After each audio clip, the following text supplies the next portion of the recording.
Chapter 201, Deep Cultivation. Ethan wandered into the busiest fishing supply shop along the shoreline just outside Deadleaf City. On impulse, he purchased a simple pair of rods, along with the shopkeeper's warm recommendation, a jar of high-quality bait, and even a lightweight folding chair. Equipped with his new gear, he strolled straight to the beach. Though the day was neither sunny nor stormy, just an average overcast afternoon, the shoreline teemed with anglers. Ironically, many seasoned fishermen believe calm skies make the fish more skittish. Turbulent weather often nets a better catch. Ignoring the crowd, Ethan wove his way to the far end of the beach, where rocky cliffs provided natural alcoves and few people dared to venture. He found an inviting spot beneath one such overhang, unfolded his chair, and sat down. Ethan had never fished before, not in this life, nor in any memory of a past existence. Casting the line felt foreign in his hands. Still, a sudden longing for mental and physical rest had driven him here. The rhythmic sound of waves lapping the shore and the solitude of the rocky cove seemed perfect for cultivation, both of body and spirit. With a deep breath, Ethan baited his hook and cast his line into the gentle surf. As he settled back in his chair, rod in hand, he let the hush of the sea wash over him. This unexpected excursion, he hoped, would offer a rare moment of calm and perhaps teach him something new about patience, focus, and the subtle art of fishing. Ethan settled into his chair on the shore, fishing rod in hand.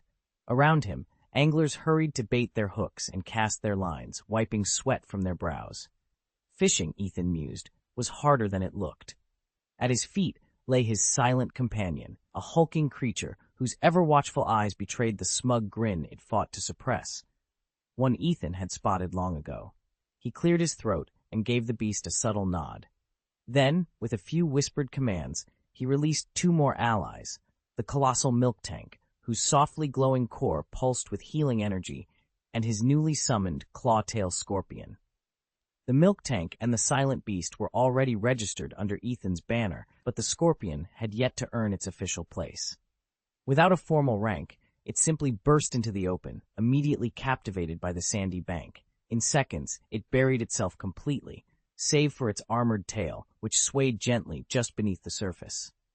Ethan smiled. Yesterday's battle had propelled the scorpion from level 12 to level 14, a rapid rise that he knew would only slow from this point forward.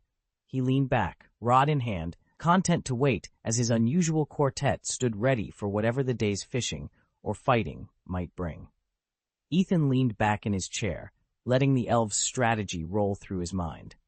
His last upgrade had come almost overnight, thanks to the reserves he'd built up in childhood and the first surge promotion he'd received upon entering his growth phase. Next time, though, progress would have to be more deliberate. He couldn't rely on sudden breakthroughs forever. He glanced over at his scorpion beast companion, perched patiently at his side. The creature had evolved at lightning speed as well, but it still hadn't learned to control its own body, its unique traits, or its new abilities. If it truly wanted to become a battlefield asset, it would need countless hours of rigorous training. The salty tang of the sea breeze drifted in, fresh and invigorating. Ethan closed his eyes and let it clear his thoughts, as if every pore were opening to welcome the wind. In that moment of utter calm, he felt his tension dissolve. Nearby, the scorpion beast tilted its head, studying him with bright, curious eyes. By its enhanced senses, it sensed Ethan's essence flickering, almost as if he were disappearing, yet its gaze still traced every detail of his form. The beast's confusion only deepened Ethan's conviction. Both of them had a long road of practice and mastery ahead. Ethan lay motionless on the hot sand while a strange creature hovered over him, its senses probing his every vital sign. Within moments, it had awakened its electrosensory network and sent a silent warning to the hulking milk tank and the claw-tailed scorpion. Ethan was in a fragile, trance-like state and must not be disturbed. The milk tank, an enormous quadrupedal beast with a barrel-shaped torso, bowed its massive head in solemn agreement. Even the usually skittish scorpion, which had been burrowed beneath the dunes, emerged and settled at Ethan's side. Its pincers clicked softly on the sand as it lay perfectly still, its tail sweeping back and forth to guard against any intruders. Inside that sheltered stillness, Ethan had no idea how much time had passed. His mind felt astonishingly empty, as though thought itself had paused. And then, from somewhere deep in his skull, a flicker of light caught his attention. It was a tiny black chip, like a miniature magnetic card, glowing with an eerie luminescence. He reached out to touch it, but the instant his fingers brushed his temple, the world snapped back into focus. Blinking, he opened his eyes to find the two beasts watching him with unusual vigilance. The milk tank lowered its bulk to the ground in a gentle rumble of concern. The scorpion raised a fang in something like a question. In that moment of shared attention, Ethan realized he wasn't alone, and that whatever had just happened inside his head might only be the beginning. Any enemies in sight? The dopey creature noticed Ethan's eyes opening and immediately checked its electrocardiogram readouts. "Vitals are stable," it reported. Ethan pinched the bridge of his nose, recalling the superpower training manual that Nazi had given him. So that was a deep meditation, the rare kind only superhumans experience? The manual had warned that, on occasion, a superhuman might slip into an inexplicable state called deep meditation. No one fully understood how to trigger it, but those who did enjoyed massive power surges. He flipped through the manual to confirm the details. Satisfied that his experience matched the description, he turned to the chip embedded in his arm. "Chip, run a full-body scan. Tell me what's changed." A few seconds later, the chip chimed in. "Analysis complete. Host entered an unknown state. Brainwave activity spiked to 300%, a level never before recorded." Ethan stared at the chip's readout. Although his brainwave patterns had stabilized, the overall activity level had more than doubled. In an instant, the implant streamed his vital signs and a holographic three-dimensional reconstruction of his neural activation back to him, highlighting each stage of the recent power surge. A surge of excitement fluttered in Ethan's chest. He'd longed to see just how much his ability had improved, more even than the day he first awakened. Taking a deep breath, he knelt on the sandy ground and summoned his power, directing it outward in a silent command. Grains of sand began to lift, one by one, trembling in midair. Gradually they gathered into a loose, swirling pile. But with each additional speck he drew up, the effort grew more intense. Sweat beaded on Ethan's brow, and his cheeks flushed crimson. By the time he hit his limit, only a small mound, barely the size of two thumbs side by side, hovered before him. He released his focus and watched the sand drift back to earth. Even with the doubled brainwave output and the deep meditative state he'd forced himself into, the net gain was frustratingly small. Ethan pressed a hand to his forehead, exhaling a self-deprecating chuckle. He'd made progress, just not as much as he'd hoped. But if this was the new baseline, he resolved, it was still a victory worth building on. Despite hours of relentless effort, Ethan still let those mindless beasts slip through in the heat of battle. His supernatural power had swelled so rapidly that he'd squandered the rare window of deep meditation he'd only just achieved. If Ethan could one day match the might of the Nazis, returning to that state of deep meditation now would boost his strength to truly unimaginable heights. Chapter 202, Gathering Clouds. Although his superhuman power hadn't surged dramatically, Ethan felt a tangible weight lift from his shoulders. The constant sense of a dagger poised over his head had vanished. After hours of deep meditation, his mind floated in a blissful haze. Not only had his mental resilience grown stronger, but every cell in his body seemed to sigh with pleasure at the new equilibrium. He cracked his neck, hearing the satisfying pop of bone against bone, then reached out to pat the head of his companion, the hulking creature known as Nuo Nuo. Ethan turned his gaze back to the sea. The sky was a flawless blue, the water gently lapping at the shore. If he ever lost control of his powers, at least he'd always have a beach where he could switch off and enjoy life. "Hurrah!" Nuo Nuo grumbled contentedly, sprawling on the warm sand to rest. The other elves lounging nearby barely noticed Ethan's transformation, but Nuo Nuo, sensitive to supernatural shifts, could feel the change in every fiber of his friend's being. It was like watching the surface of a sugar-glazed lake settle into stillness, masking the energy gathering deep beneath. Ethan closed his eyes and focused on the buoy he'd anchored offshore. Without warning, it trembled. Then it bobbed violently, as if something far below was tugging at its rope. He snapped his eyes open. "What the?" The buoy jerked upward again, fighting its tether. Ethan sprang to his feet, Nuo roaring at his side. The nearby elves stirred, senses alert at the unexpected disturbance. Beneath the shimmering surface, something churned and thrashed. A mixture of excitement and unease pulsed through Ethan's veins. This was no ordinary ripple. It was a warning that the calm was about to shatter. Ethan clenched his fists, heart pounding. Whatever lay beneath the waves, it was breaking free, and he was ready. Ethan tied his dark hair up in a topknot, his heart pounding with anticipation. He'd never gone fishing before, and had no idea what a proper bite felt like. He stood by the water's edge, finger resting lightly on the rod, debating when to set the hook. Then, without warning, the tip of the pole snapped downward with a violent jolt. Even a complete novice could tell he'd hooked something big. Startled, Ethan sprang to his feet, braced his stance, and wrapped both hands around the rod to keep it from being ripped out of his grip. He let himself feel the creature's pull for a moment, then flicked his wrist upward and began reeling with all his might. The line hissed through the guides as a vivid red fish broke the surface and flopped onto the sandy bank. No sooner had Ethan caught his breath than he caught sight of another presence in the shallows, a colossal carp king. The monster's massive head bobbed just below the surface, eyes locked on the newly landed fish.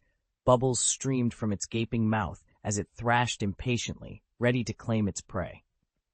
In the elven world, the carp king is legendary for its unrivaled toughness, truly the aquatic counterpart to the mightiest war steed on land. It thrives in the filthiest waters and makes up a huge proportion of the ocean's population. What's more, the carp king exemplifies the radical transformations that creatures undergo in this realm. Though its base race score is a humble 200, once it evolves into its fearsome Tyrannosaurus form, that score soars to 540, nearly tripling its original value. Everyone knows just how formidable a Tyrannosaurus is. With its savage temperament and habit of roaming in packs, most trainers give it a wide berth. At the same time, the carp king, a purely aquatic elf, has almost no combat ability, so hardly anyone raises one to evolve into a Tyrannosaurus. They'd rather capture an already evolved Rex outright. Ethan, however, has always been fascinated by water elves like the Tyrannosaurus Rex and wouldn't hesitate to add one to his team if he could handle its fiery spirit. Taming a Tyrannosaurus is notoriously difficult. Otherwise, more trainers would have them. Earning its complete trust is a feat few can claim. For now, Ethan set those ambitions aside and watched the carp king flopping about in the sandy pond. Its endurance was remarkable. Even after a full day out of water, it remained surprisingly energetic. Once Ethan finished his fishing for the day, he planned to return the carp king to the sea. Ethan hooked the bait a second time with ease. He settled onto the sandy bank, cast his line in one smooth motion, and for a moment looked every bit the seasoned angler. But he barely had time to admire his form before the float dipped violently again. Another fish was on. Ethan laughed in surprise at how effortlessly the boss's recommended bait worked. No sooner had he reeled in the first giant carp than a second thudded onto the beach, thrashing beside its predecessor. Then came a third, a fourth, a fifth, each a brilliant tapestry of golden and copper scales. With every catch, the interval between bites grew shorter, until it seemed that every time Ethan clicked the hook, another carp soared onto the shore. He watched in astonishment as nearly a dozen carp writhed and leaped on the sand. His laid-back fishing trip had turned into a non-stop haul. Below the surface, he could even see more carp hovering in wait, as if queued up for their turn at the bait. With so many fish circling him, Ethan realized the local population must be dangerously concentrated. These carp were practically lining up for dinner. Ethan glanced around the empty beach. He'd never encountered any water elves here, apart from the legendary Carp King, and he was beginning to wonder if a shoal of sovereign carp had swarmed these waters. But that made no sense. If such a migration were underway, no one in their right mind would spend the afternoon fishing, only to haul in absolutely nothing. A low growl from his big, dopey hound, Bruno, caught his attention. The dog's ears twitched, his body stiffened, and with a sudden snap, he rose to his paws and stared out to sea. Ethan frowned and followed Bruno's gaze. On the horizon, a vast dark cloud bank was rolling in, its underbelly roiling with dozens of waterspouts. Bright forks of lightning raked across the sky, cutting through the gathering gloom. A storm, Ethan muttered. He'd come here hoping for a quiet, meditative fishing session, only to be thwarted by one elusive carp king, and now he was about to get caught in a rare squall. Anglers up and down the shoreline hastily began packing their gear, their movements frantic as the wind whipped up salt spray. But as the black cloud advanced, Ethan sensed something more than just an ordinary tempest. A strange charge filled the air, the hairs on the back of his neck stood up, and a chill ran down his spine. Storm or no storm, he knew this was no typical front rolling in off the sea. Something far more extraordinary was coming. Ethan paused mid-cast as a pitch-black cloud rolled over the horizon.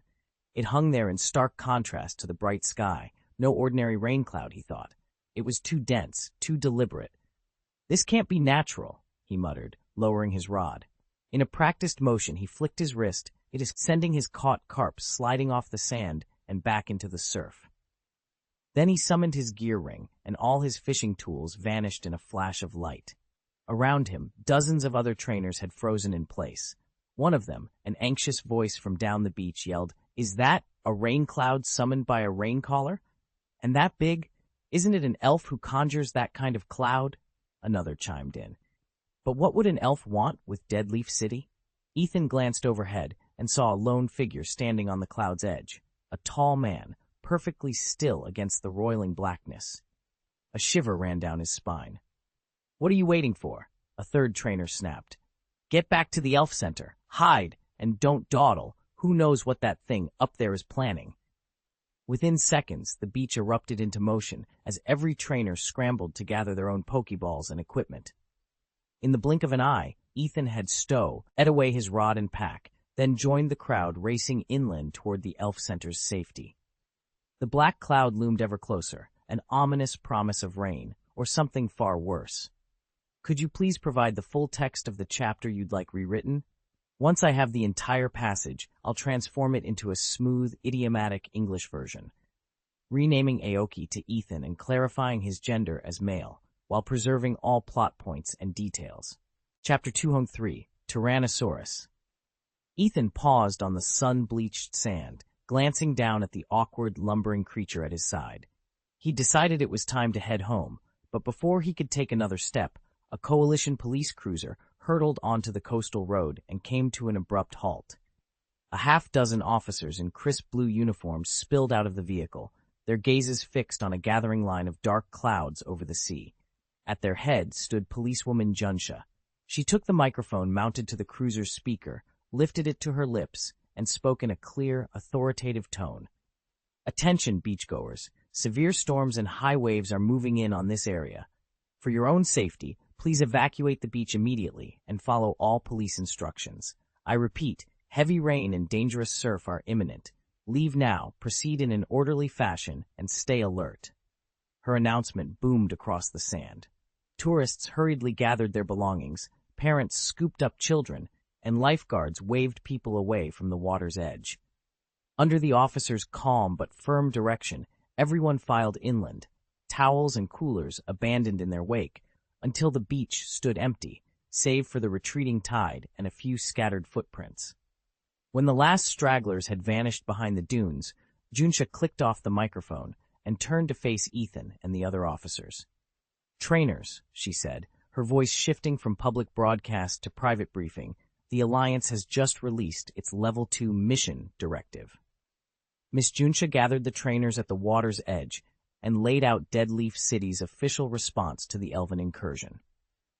"To drive back the elves attacking our beaches," she announced, "we will award Alliance points to every participant based on the scale of their contribution."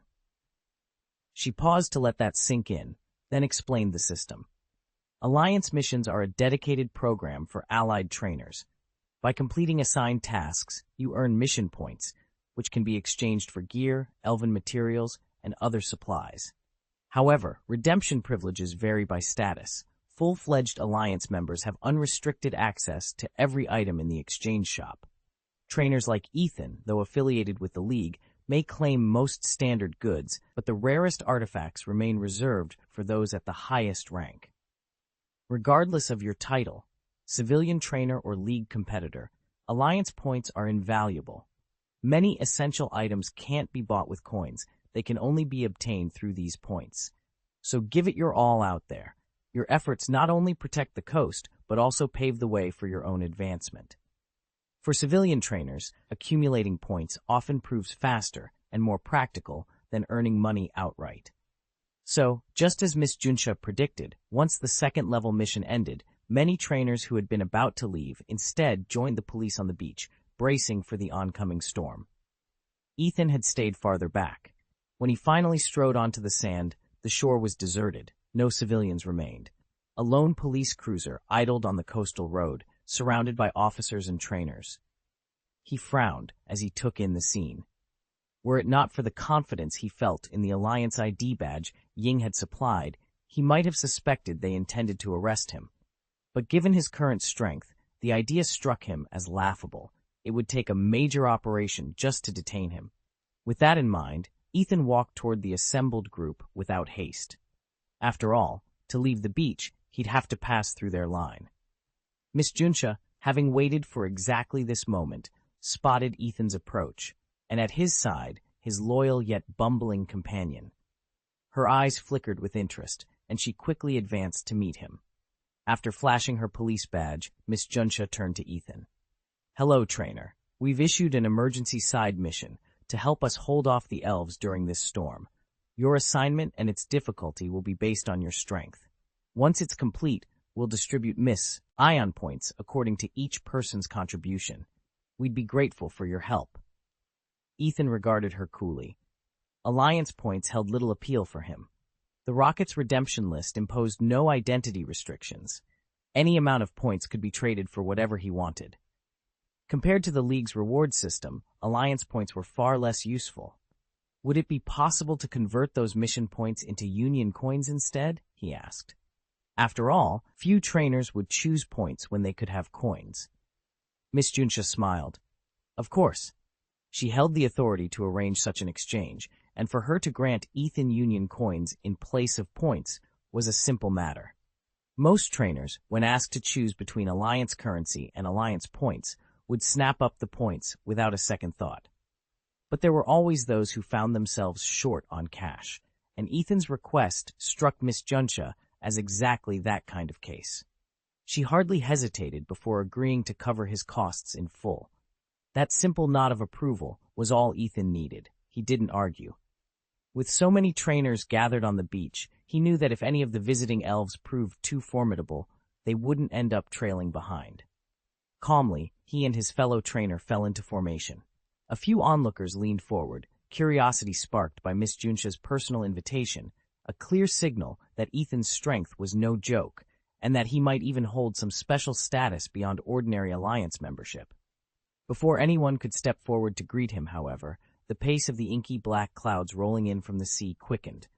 In an instant, the entire shoreline was swallowed by their ominous shadow. Chapter 7. Roar! A thunderous bellow split the storm-dark sky.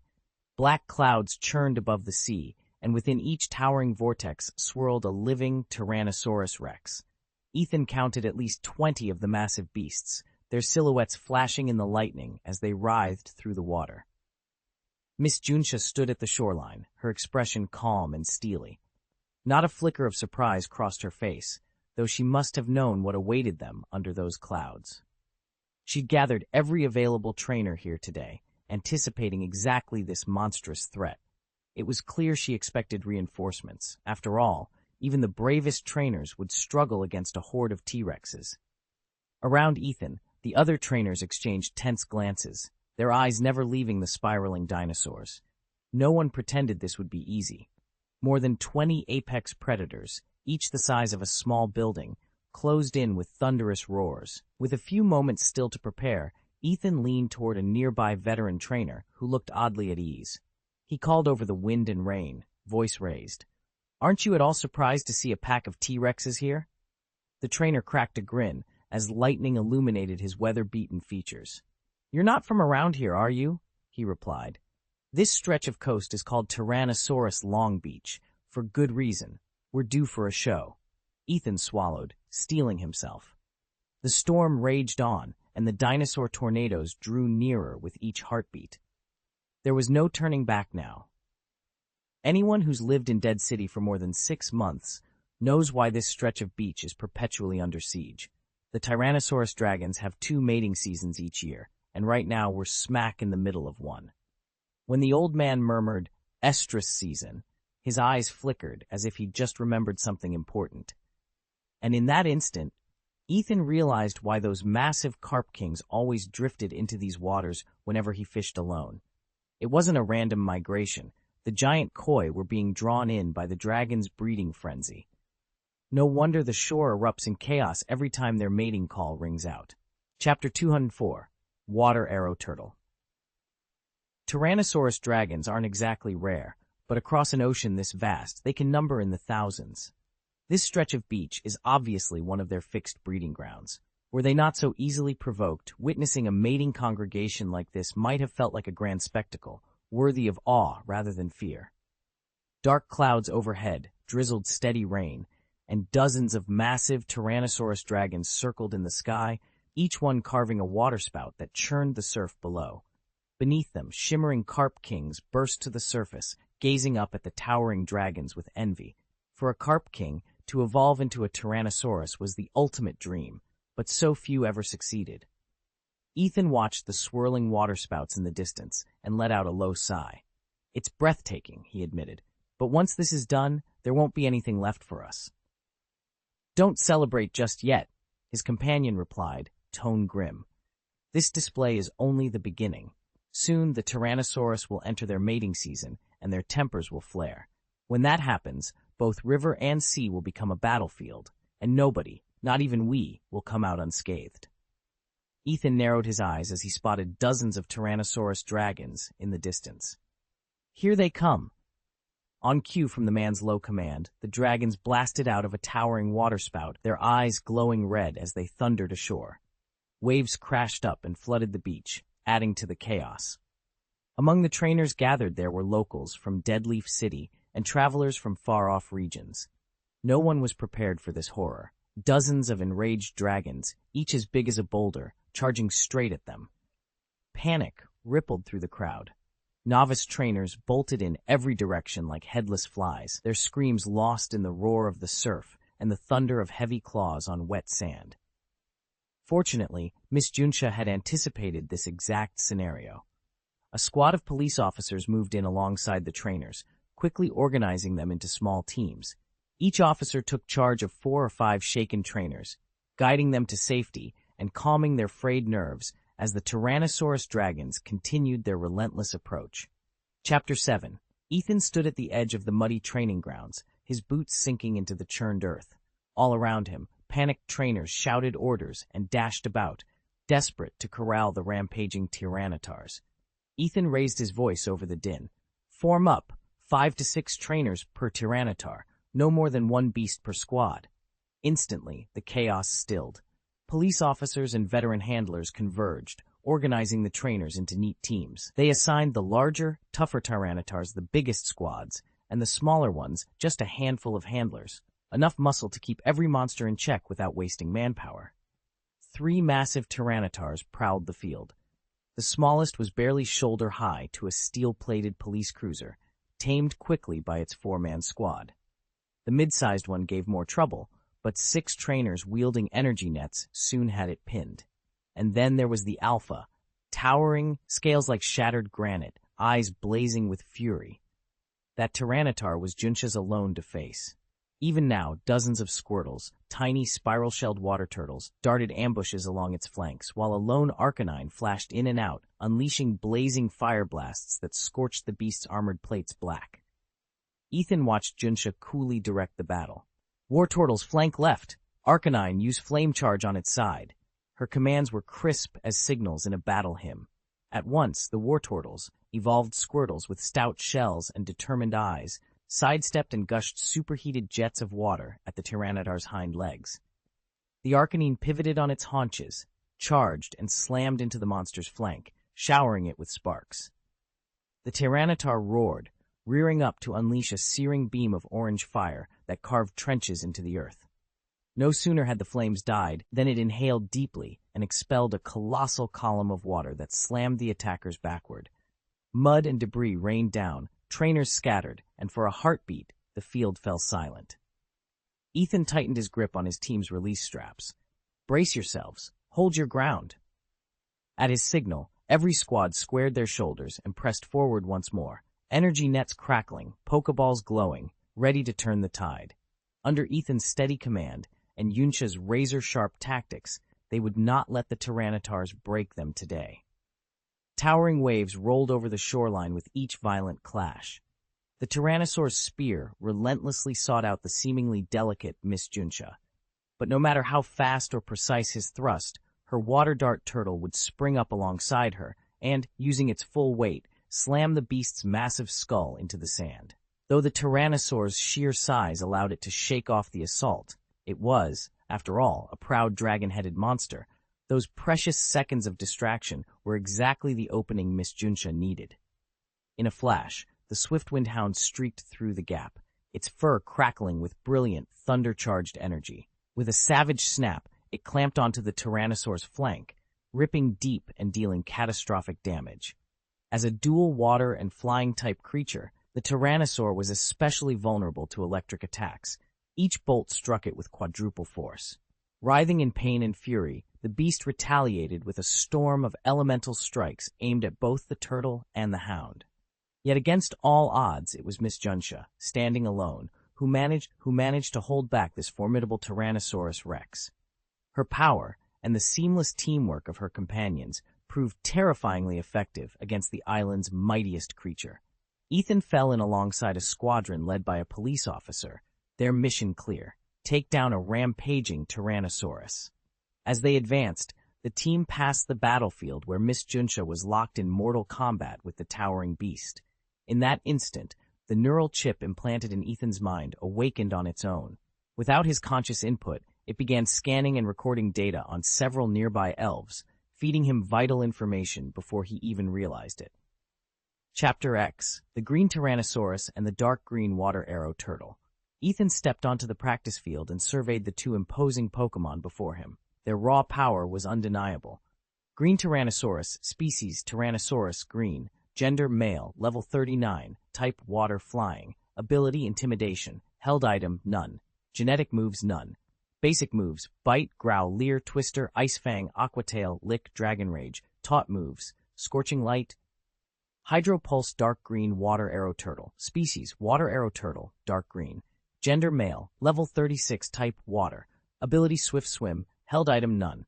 Genetic moves: yawn, water jet, salt water. Basic moves: water cannon, tail whip, water gun, withdraw, bubble, bite, rapid spin, protect, water pulse, aqua tail. Taught moves: iron tail, ice punch, hydro cannon, dragon pulse. Move learner techniques: flash freeze, scorching light, rain dance. Brick break, rock slide, surf. Both Pokémon radiated strength. At level 39, the green Tyrannosaurus was practically the local Leviathan, an undisputed little tyrant in this region. Meanwhile, Miss Junsha's dark green water arrow turtle, at level 36, was clearly one of her first and most trusted partners. Ethan knew that, in the battles to come, he would have to bring his absolute best if he hoped to stand against trainers who commanded such formidable creatures. In the Kanto region's grand tournament, only one of the Royal Three Houses' water elves held the dark green rank at level 36, and it was the sole elf capable of standing against Miss Junsha's polished team. When the Windrunner Hound bolted away to dodge the Tyrannosaurus's crushing charge, Ethan had no chance to scan its data. Yet its performance left no doubt. If it were truly weak, it wouldn't have slipped from combat so easily, even with its attributes suppressed. Under normal circumstances, Ethan knew his sword turtle could probably handle a Tyrannosaurus one-on-one, but this Tyrannosaurus was in a berserk state, its attack power raging far beyond the norm. Miss Junsha couldn't risk letting it rampage free and endanger other duels, so she ordered her Windrunner Hound to assist the turtle. Together, they would contain the tournament's most formidable contender while keeping collateral damage to a minimum. Author's note: thanks to the 2 readers who sent generous rewards yesterday. I owe you both. Rest assured, I'll make it up to you soon. If you'd like the fastest updates and an ad-free read, please consider grabbing a monthly pass. Chapter 205, The Lone Tyrannosaurus. The situation was too urgent for Ethan to remain an observer. Under the police squad's commander, he hurried forward toward their target, a solitary tyrannosaurus standing waist-deep in a riverbed, its massive tail sending spray and ripples across the shallows. "I'll keep it occupied," the commander shouted. "Use your elves to bind it, then send in electric or rock-type units for heavy hits." He tossed an elf ball into the water. It burst open, releasing a colossal stinger jellyfish.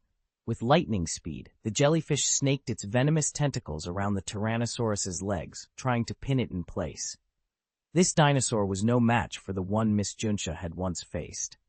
At level 28 with a yellow grade qualification, it was relatively weak, but its rage still heightened its strength.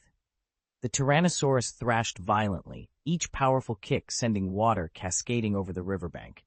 Ethan steered his own dumb beasts into position, flanking the reptile to prevent its escape.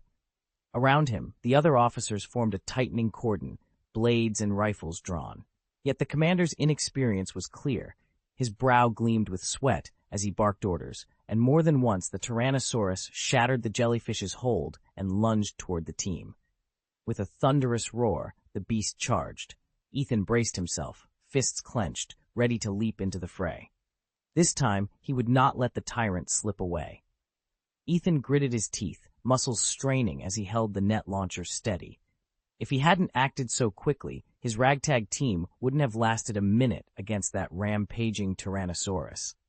In these beach skirmishes, trainers are assembled on the fly, some skilled, others green, and even the police squad backing them up is only average.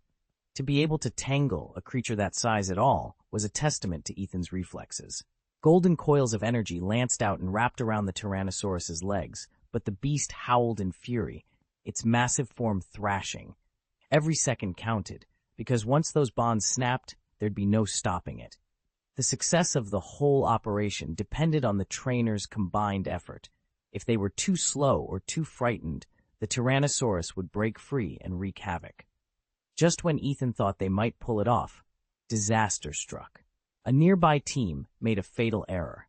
A mistimed command sent their own support Pokémon barreling into the fray, shattering the containment field. With a thunderous roar, the Tyrannosaurus broke its restraints and unleashed its fury across the battlefield.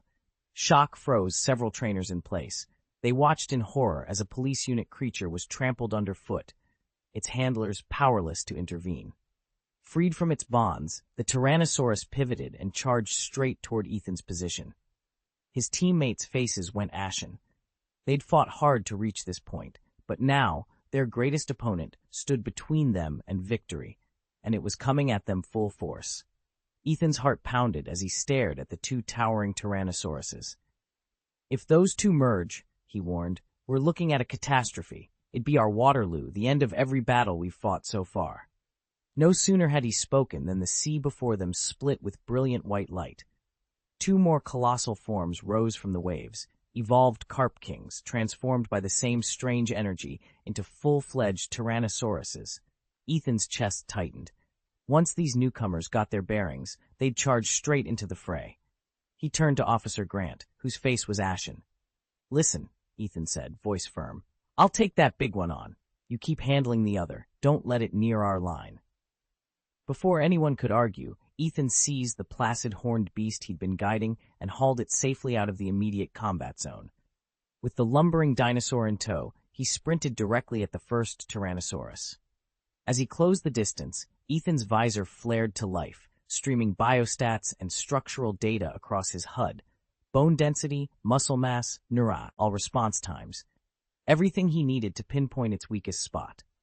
The T-Rex reared its massive head and let out a ground-shaking roar, but Ethan was already calculating his attack, determined to exploit whatever vulnerability he could find. This was it. One clever strike might turn the tide.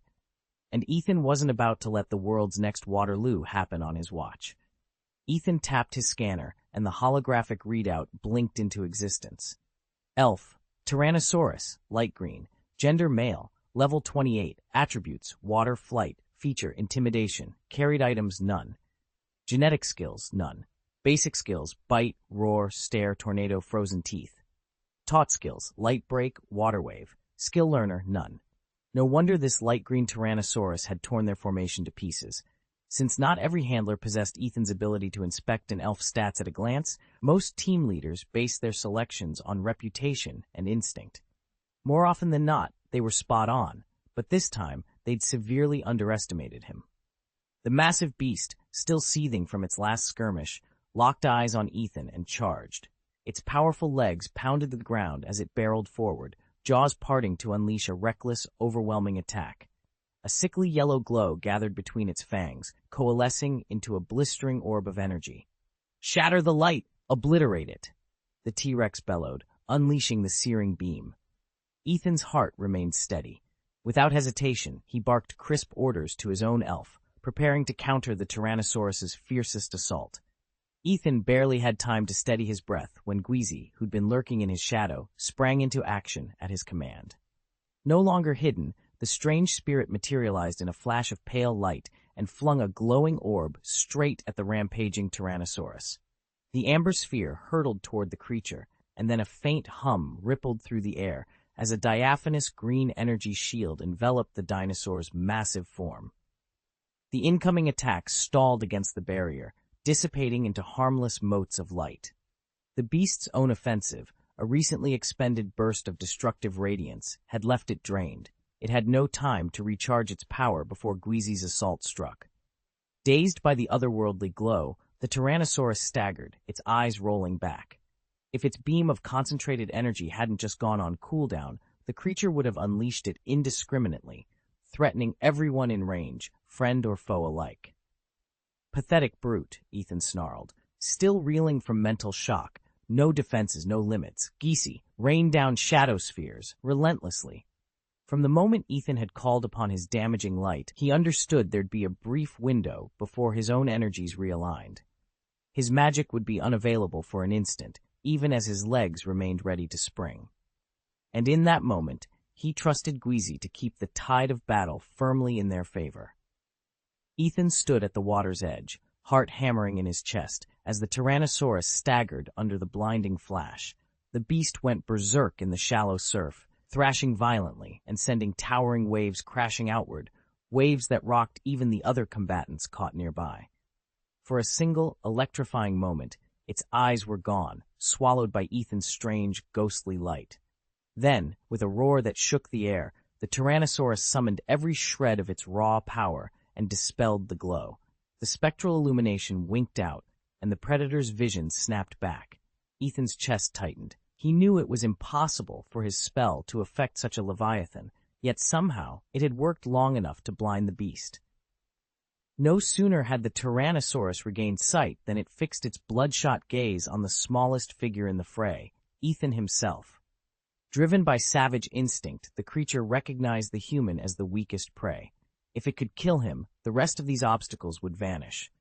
A guttural growl rumbled through the water. Instead of blasting him, another flare of light, the Tyrannosaurus drew in a great echoing breath. In its cavernous jaws, a roiling sphere of cobalt water formed, swirling with raw force. With a thunderous bellow, the beast hurled the water orb straight at Ethan, its surface crackling as it bore down on him. Ethan braced himself. This was the moment he either survived or was swept away. Ethan barely flinched as the swirling water energy sphere hurtled toward him. "Now, Spectre," he called to the hovering ghostly creature at his side. "Shadow Ball!" Dark vapor condensed around its clenched fists and coalesced into a glowing orb of deep purple. With a sharp exhale, Spectre launched it directly at the towering Tyrannosaurus-like opponent. No sooner had the first Shadow Ball struck than Ethan wove his hands through the air again, forming a second. He closed his eyes for a moment, drawing on every scrap of focus he could muster, and felt his power surge. At his command, his loyal water-type companion, its skin alight with ethereal energy, fired a supercharged water gun. The jet of water sped forward like a bullet, slicing cleanly through the crashing wave hurled by the dinosaur. Any remaining spray tore into the creature's face, staggering it under the unexpected onslaught. Ethan kept his stance steady, heart racing, but controlled.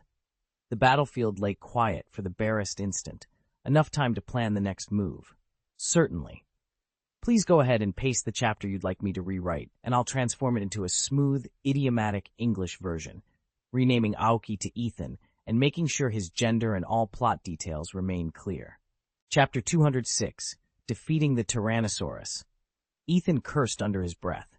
He still hadn't unlocked the ghost type's full poison potential, and the skill discs he'd bought sat unused in his pack. Had he deployed those toxins and extra abilities, even a lower-level ghost could have stood a fighting chance against this Tyrannosaurus. But the beast knew no honor, no rules. It simply attacked with savage instinct. He steadied his grip on the remote. From the ring of containment, Stunner, the spiky, water-shooting creature, charged a high-pressure blast. A jet of crystalline water slammed into the Tyrannosaurus's snout, forcing the predator to stagger backward in surprise. Yet beyond rattling its massive head, the attack did little. The dinosaur merely shook the moisture from its scales and lunged again.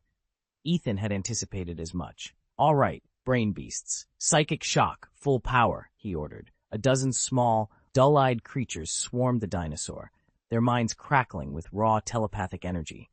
Invisible ripples pulsed through the air and slammed into the Tyrannosaurus's simple brain like a tidal wave. Its roar turned to a strangled gasp as mental tremors seared its senses. "Ghost Squad, Shadow Spear, let's finish this," Ethan called. Out of the swirling haze, his ghost-type allies materialized. They hurled dark, wraith-like spears that plunged into the Tyrannosaurus's thick hide.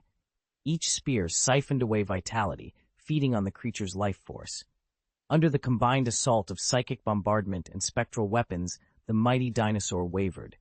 It let out one final, ear-splitting bellow before collapsing in a cloud of dust. The ground quaked as its enormous body hit the arena floor, motionless at last. Ethan exhaled, relief and triumph washing over him. His brain beasts and ghosts fell silent, souls dimming as the adrenaline ebbed. The Tyrannosaurus lay defeated, its ferocious reign ended by teamwork, tactics, and sheer willpower. He retrieved his skill discs, promising himself they wouldn't gather dust again. Next time, he'd unleash every trick he owned, and no opponent, however monstrous, would stand a chance. Ethan crouched behind the battered stone pillar, heart hammering as he watched the showdown unfold. Across the clearing, the massive Tyrannosaurus Rex trembled under the onslaught of his two Pokémon.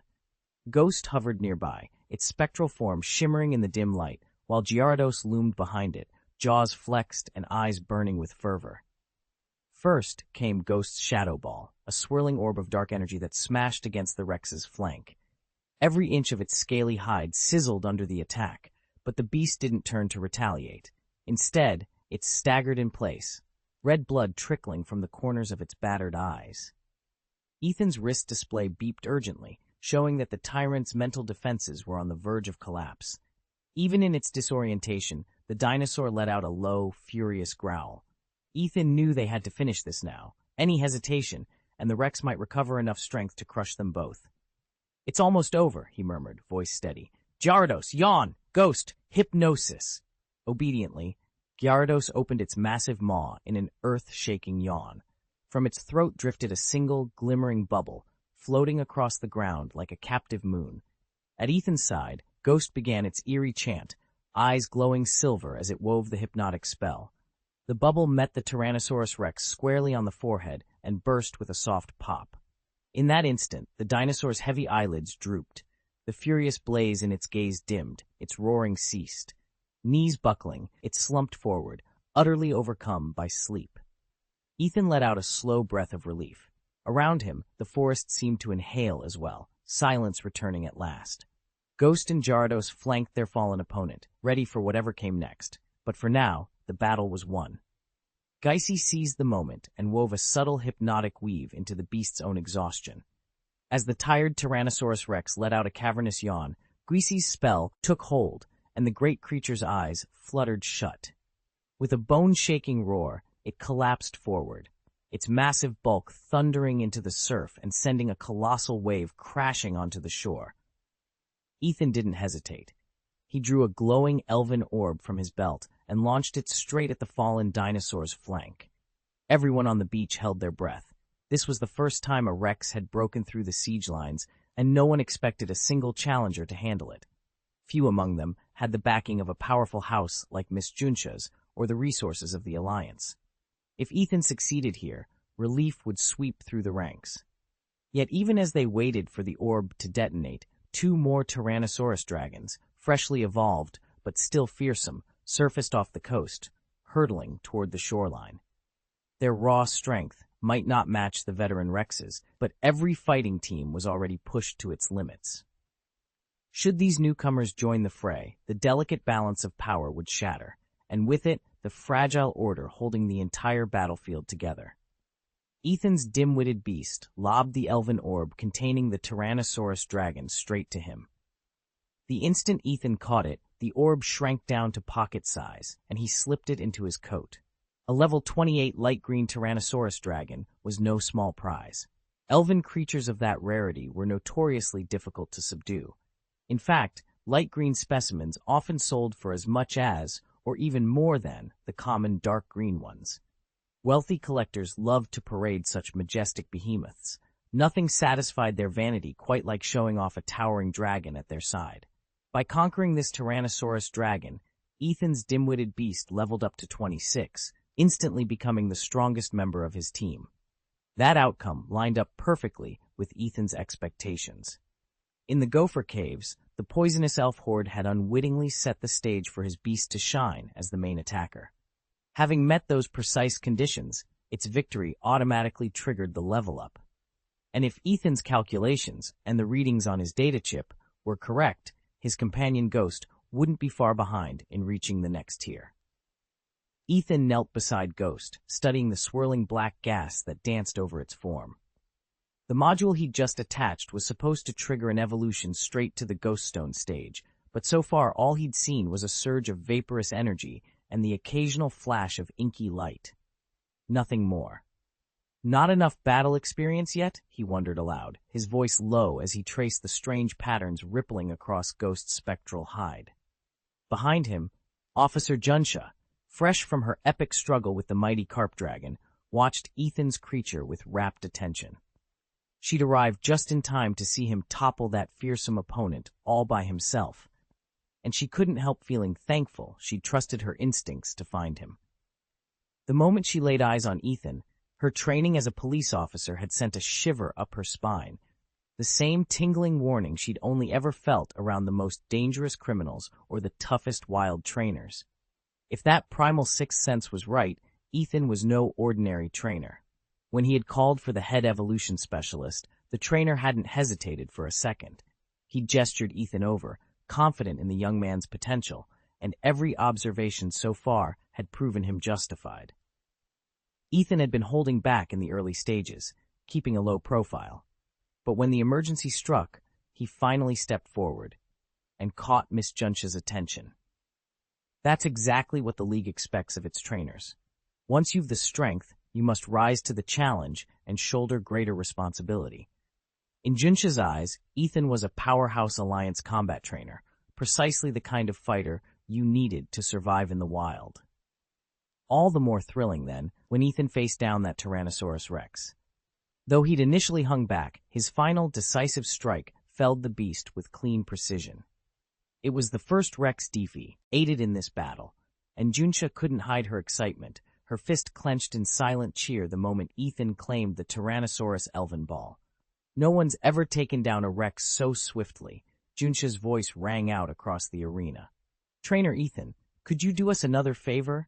2 more Rexes are on the way. Please clear a path for the other teams before they arrive. Her words carried over the murmuring crowd. Powerful trainers always draw attention, and now every eye was on Ethan. Lost in thought, he blinked as Junsha's challenge broke through, and knew his moment had truly arrived. Chapter 12. Grinding at the Storm Coast. Ethan stood at the edge of the rocky shore, watching the churning, storm-tossed waves. Scattered across the surf were dozens of storm carps, sleek fish-like creatures whose iridescent scales flickered with electric blue light. At his side, Arya stretched her shoulders and flashed him a teasing grin. "What's the holdup?" she asked. "We still need more experience, and there's no better place than here. These storm carps give solid XP, and there are plenty of them. Start with 1. If that's too easy, take on 2. Can't handle 2? Try 3. Other than the distant pack of tyrannosaurs, this stretch of coast is practically empty. Let's get farming. Ethan tightened his grip on his sword and nodded, determination setting in. All right, let's do this. As he charged forward, Arya pivoted toward the camera feed, her tones sliding into that familiar, upbeat cadence all their viewers knew well. And hey, don't forget, monthly passes are open now. Our subscriber count's dipped lately, and poor Hibiscus hasn't gotten a single one. Show our little mascot some love, will you? She reached out and nudged a small hibiscus plush perched on Ethan's gaming rig. Its tiny petals quivered in mock indignation. Stick around. Dark Rise of the Elves continues right after this. Chapter 207. Am I a good person? Ethan's mind was set. Today he would finally evolve Guisi. Without hesitation, he ordered both Guisi and his ox beast to charge at the nearest Tyrannosaurus dragon. No one around him could guess his real motive. Earlier, Ethan had been placed on a team alongside a level 28 yellow rank carp dragon. To the other trainers, it looked as though Ethan had suddenly decided to attack the two towering Tyrannosaurus dragons guarding the area, dragons so powerful they'd long held two rescue teams at bay. They assumed he must have been spurred on by Miss Junsha's stern reminder of the hostage situation, and that he'd gone all in to earn points and money by defeating these beasts. Miss Junsha herself watched with crossed arms as Ethan's Pokémon leapt into battle. She too was convinced that this formidable young trainer must be pinched for cash and desperate to convert victory points into currency. After all, he was putting forth tremendous effort. Surely he expected a generous payout, yet none of them knew the truth. Ethan wasn't thinking about money or glory. His sole focus was Guisi's evolution. As Oxbeast's horns clashed with the Tyrannosaurus's armored scales and Guisi unleashed a torrent of dark energy, Ethan fixed his gaze on the prize, taking Guisi to the next level, and nothing else mattered. Ethan's psychic and ghost-type partners swarmed the Tyrannosaurus dragon, their relentless assault finally freeing the exhausted, stinging jellyfish. His teammates watched in awe, little stars of admiration sparkling in their eyes. Across the entire beach, there were only two trainers capable of facing down a Tyrannosaurus dragon alone, Ethan and Miss Junsha of the illustrious Junsha family. No one blinked at Junsha's prowess, but Ethan, he looked younger and smaller than practically everyone else out here, yet here he was, holding his own against a legendary beast. Bahiam, mind control, now! Ethan barked. Gengar, Shadow Ball, full power! Unseen by Ethan, onlookers whispered that his triumph was just beginner's luck. He didn't notice, and more importantly, he didn't care. Brutus's massive bulk slammed into the arena floor as he surged forward, pinning the 5-meter Tyrannosaurus dragon in place. With a roar that rattled the spectators' ribs, the telepathic beast wove its mind around the dragon's limbs, binding it immobile against the jagged stones. Ethan didn't hesitate. Concentrating every ounce of spirit energy into his palms, he summoned a crackling phantom orb. When it coalesced, an eerie, swirling sphere of spectral light, he hurled it straight at the dragon's flank. Scales shattered under the impact, and hot blood spurted in a dark arc across the arena. Sensing Ethan's power reach its apex, Brutus tightened his psychic grip. Tendrils of raw thought snaked into the Tyrannosaurus's mind, suppressing its will to resist so that Ethan could strike again and again without pause. From the crowd's edge, a few trainers began reaching for their elven companions. "Let us send in our elves," one whispered. They could finish it in a heartbeat and share the glory. "Don't you dare!" Ethan's voice cut through the murmurs like a blade. He glared at those would-be helpers without lowering his spirits. "If you want to help someone, go help someone else. And next time, ask me first before you decide to steal my experience." He turned back to the bound dragon, every nerve alight with anticipation. With Brutus holding it fast, Ethan could finally unleash the full force of his ghostly arts and claim victory on his own terms. "Yes!" Ethan's low, thunderous roar rolled across the clearing. Immediately, the rival team, led by an alliance officer in crisp uniform, froze and snapped to attention. Not one of them had ever heard a trainer bellow like that. The officer even lifted a brisk salute before the entire group beat a hasty retreat, their confidence shattered by Ethan's sheer presence. With the area finally deserted, Ethan exhaled and turned to his Pokémon. Gengar floated at his side, its eyes dancing with mischievous light, while Foolish Beast shifted its heavy bulk, eager for action. "Foolish Beast, use Recover," Ethan ordered. "Gengar, cast Hypnosis, then follow up with Shadow Ball." Gengar's eyes glowed a haunting purple as it released the swirling tendrils of Hypnosis.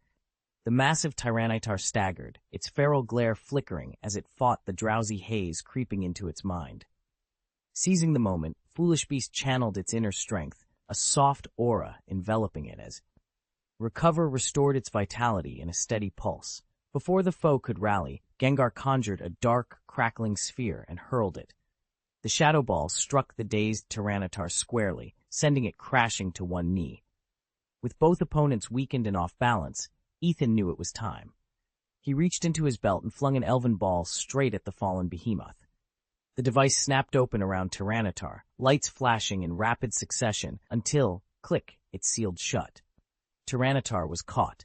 As Ethan called his victorious team back, the clearing fell into an awed silence once more, this time in triumph. Among dragonkind, those of the Tyrannosaurus bloodline are always coveted, especially when they bear the coveted yellow seal. To the wealthy, a yellow-ranked Tyrannosaurus is more than just a powerful companion, it's a statement piece. Imagine striding onto a train platform with a full-grown Tyrannosaurus by your side. There's nothing more commanding. In all his travels, Ethan had never encountered a Tyrannosaurus dragon below yellow rank. Earlier, after their fierce duel with a guard-level Tyrannosaurus Rex, Guisi's dark markings had multiplied, the inky black spots creeping farther across his scales. Still, he fell short of the threshold for ghost evolution. Realizing his companion wasn't quite ready for the next stage, Ethan pressed onward. They slipped quietly into the midst of a nearby skirmish, weaving between rival tamer teams. With a single roar from Guisi, the defending dragons scattered, fleeing in panic. Seizing the moment, Ethan snatched up a stunned Tyrannosaurus dragon for his own stable. Rather than hostility, the other trainers gaped in respectful awe. "Need a hand?" one of them ventured, bowing slightly. Ethan let out an impatient growl, his own way of saying yes. Moments later, those same trainers fell into step behind him, eager to assist. As he led his new retinue forward, Ethan felt an unfamiliar lightness in his step. A soft, triumphant hum rose to his lips, betraying just how relaxed and how exhilarated he'd become. Ethan's conquest of the third Tyrannosaurus dragon marked a turning point.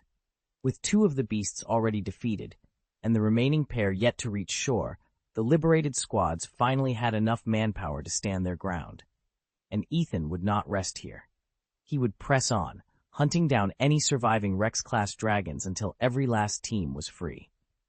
As each battalion shook off its chains, the tide of the conflict would shift irrevocably in their favor. At long last, the crisis would ebb, leaving only the memory of the struggle behind. None of the fighters ever suspected Ethan of cruelty. From the moment he'd taken command of that first unit, he'd never drawn his weapon against them. Instead, he'd pushed them through grueling drills and then thrown them straight into real combat, believing that only the hardship of true battle could forge their strength. Many of the soldiers, once terrified and resentful, gradually came to respect him for it. They realized that by exposing them to the harsh realities of nature, Ethan was ensuring they would never be caught unprepared again. In truth, his motive was simpler than they imagined. Every skirmish sharpened their skills and brought Guisi another step closer to full evolution. Had anyone voiced their gratitude outright, Ethan might have shrugged it off. Beneath his stern exterior lay a genuine commitment to their growth and survival. That was his noblest act of all. And the reason, when the dust finally settled, these fighters would emerge not only free, but true, unstoppable. Ethan had no idea what was happening. In a blink, he caught a second yellow-grade Tyrannosaurus dragon and slipped it into his bag.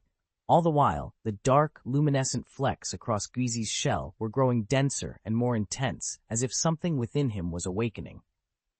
Author's note: I could be imagining it, but lately writing this arc has felt surprisingly smooth. What do you think? Dark Rise of the Elves. Chapter 208, Accumulation Complete. The roar of battle gradually died down under the late afternoon sun. On the sandy shore, Miss Junsha's two elite elves had locked horns with a pair of rampaging Tyrannosaurus Rex. At first, their agile maneuvers and precise spells seemed enough to hold the beasts at bay, but both dinosaurs had been driven into a berserker fury, their raw strength far outstripping normal limits. Each thunderous stomp and swipe of their claws sent shockwaves through the beach, and the assembled spectators trembled at every earth-shaking impact. For a tense moment, victory hung in the balance. The first Tyrannosaurus roared in defiance as it staggered beneath the elves' increasingly potent onslaught. If it managed to break free now, both monsters would escape into the wilderness, dooming Ethan's plan to evolve his ghost Pokémon into an unstoppable force. From the water's edge, Ethan watched Junsh's elves summon twin volleys of moonlit arrows and writhing vines, pressing the beleaguered beast to its limits. Still, the dinosaur's pride would not let it surrender. Now! Ethan barked, releasing his ghost from its Pokeball. The spectral figure materialized in a swirl of pale light, darting toward the injured Rex and binding it in shimmering chains. At the same moment, Ethan's hulking, stone-skinned beast charged in, its weight collapsing the sand beneath it. Together, Ghost and the rock beast bore down on the struggling dinosaur, driving it to its knees. No sooner had the first Tyrannosaurus fallen than reinforcements stormed the beach. Allied trainer teams surged forward, launching a coordinated assault that subdued the second Rex. As the dust settled and the last echoes of roars faded into the surf, silence reclaimed the shoreline, broken only by the rattling breath of exhausted combatants. Ethan exhaled deeply, a relieved smile breaking across his face. The accumulation was complete. Ethan watched from the riverbank as the rival league trainers finally drew back. Ever since he freed so many prisoners, Allied forces had grown in number, and the pressure on his own team eased. Under the league trainers' onslaught, even the Tyrannosaurus, Ethan's prized fighting-type powerhouse, had been driven to its knees.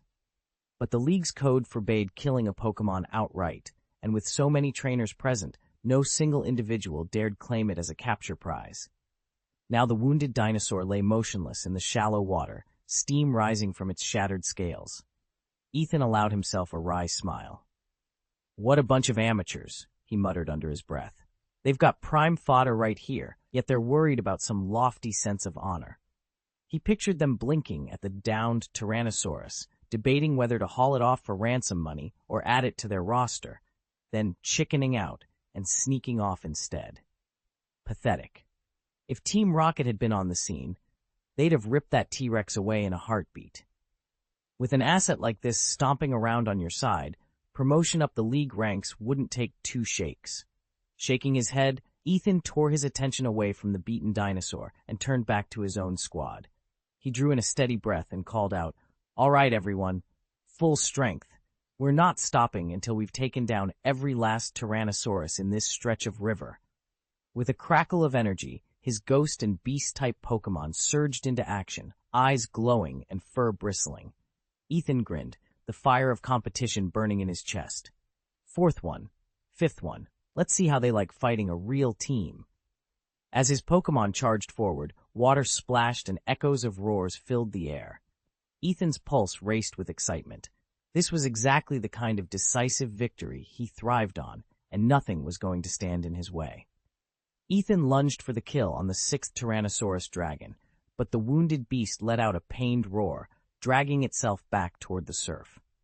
Beside him, Miss Junsha's water arrow turtle surged forward, determined to keep up. Since the dragon had stopped fighting, the turtle could strike unhindered, but dragons resist water attacks twice as well as most, and now that it was back in the sea, Ethan's Tempest Hound simply couldn't close the gap. Its own water spells were too weak to matter in the thrashing surf. As the Alpha Tyrannosaurus limped away, its companions answered with mournful cries, preparing to retreat. Behind Ethan, Ghost's shadowy aura pulsed, almost at full strength. One more fallen dragon and Ghost would be fully charged. "Ghost, hold that last one," Ethan snarled, teeth clenched. "Unleash Black Gaze on the Tyrannosaurus. Tempest Hound, strike alongside him. Let's finish this." I watched as Guizi's small frame convulsed, his face twisting into a sudden, horrible grimace. 2 shafts of inky light shot from the Ghost's jet-black eyes, slamming into the Tyrannosaurus dragon just as it lunged for freedom. The colossal beast roared, its power spiking another level, and I caught a flicker of green muscle rippling across its brow. Guizi was at a critical juncture. If that siege of black light was to hold, he couldn't let his energy build-up falter. Roar! The dragon bellowed, thrashing against the invisible barrier. It had just mastered its violent rage, and now it was flung back into full frenzy. At the edge of the arena, Miss Junsha and the other Alliance trainers, who had begun to relax as the smaller dragons withdrew, stiffened in alarm. Ethan stood his ground before the enraged Tyrannosaurus dragon, unflinching. Could this trigger every Tyrannosaurus dragon into another uncontrolled rampage? A Union officer murmured to Miss Junsha. Miss Junsha's gaze sharpened as she turned to Ethan. You need to evolve now. Your spirit is clearly on the brink of a breakthrough. If you don't seize this moment, another chance like this may never come. The trainers gathered nearby exchanged awed glances. Evolve? His spirit was already incredible, one whispered. Once he evolves, his power will skyrocket. He's truly a formidable trainer. I can't believe how young he is, another added.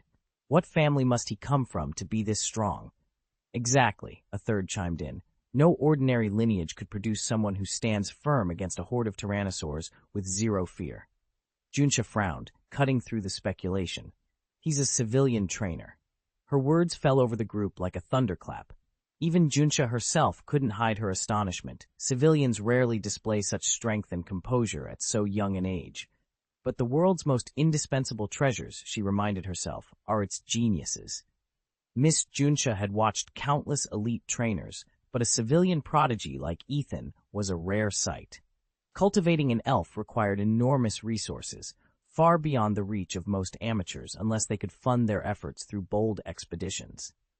When she pointed this out, the assembled spectators all sighed, acutely aware of why civilian trainers so often fell behind their officially backed counterparts.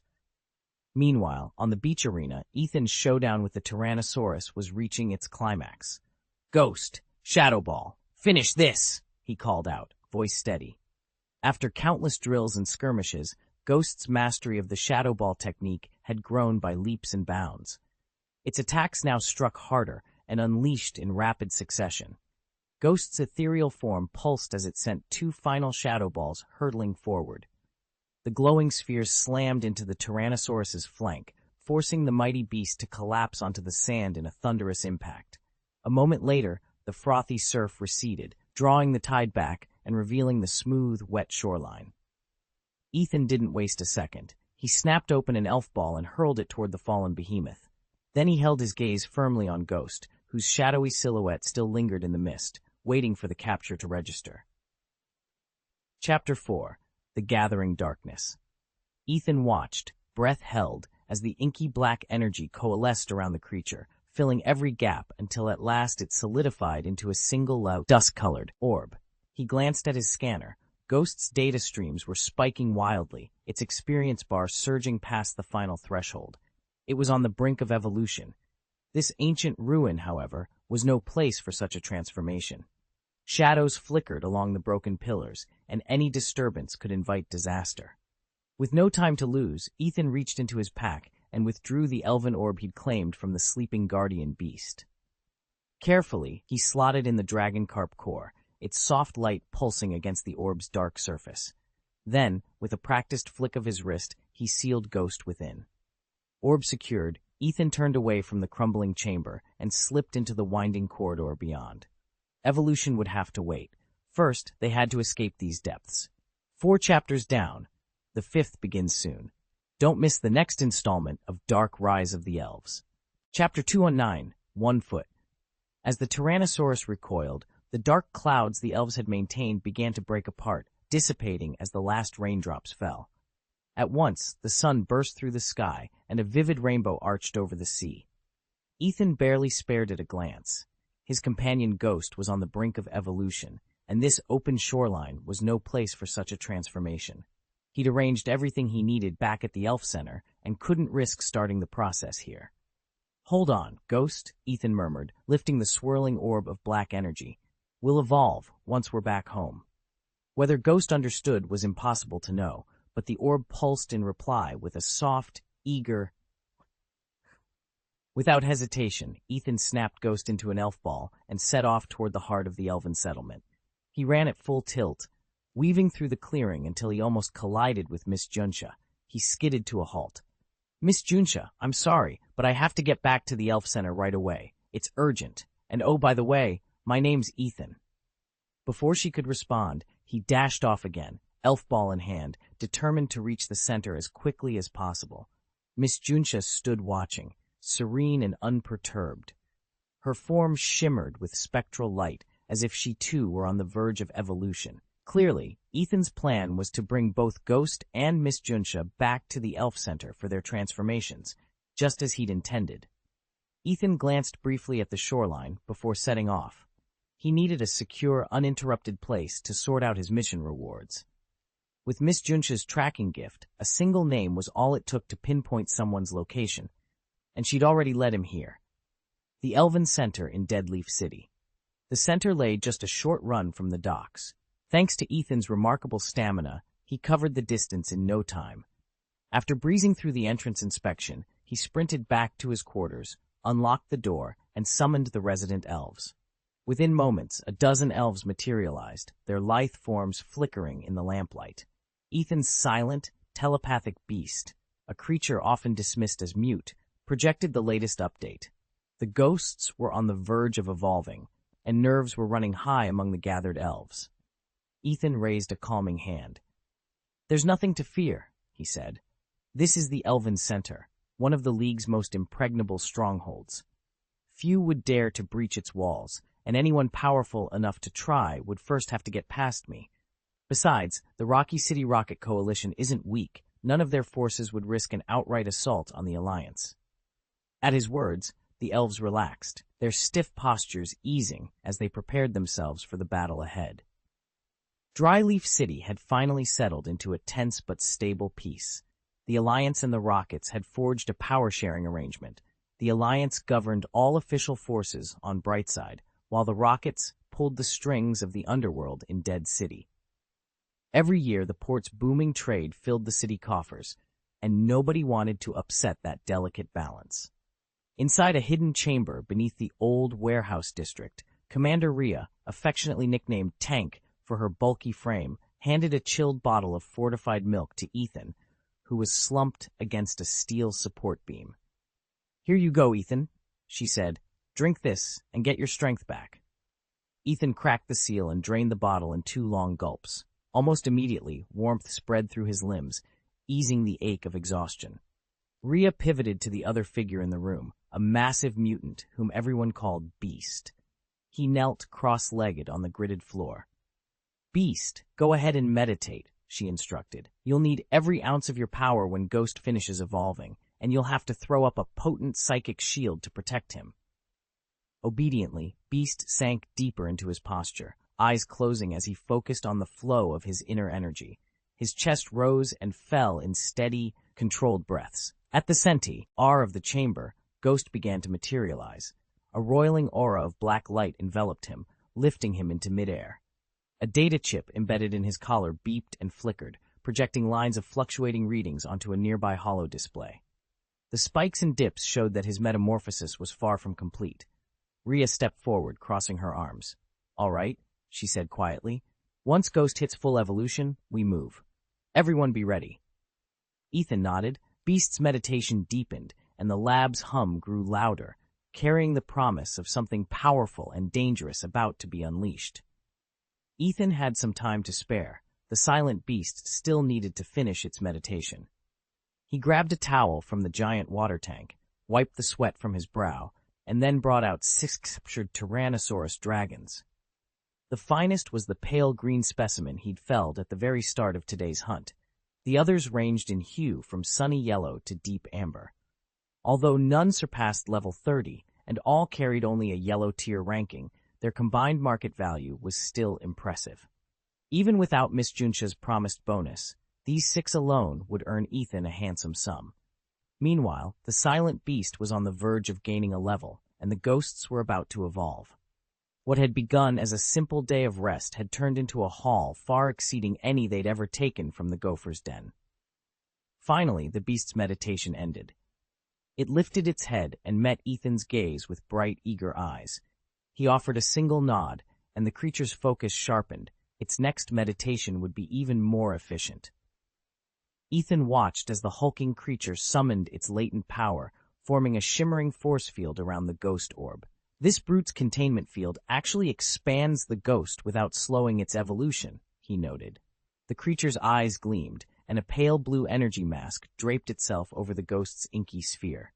As the barrier stabilized, Ethan slipped a small canister of toxic gas from his ring.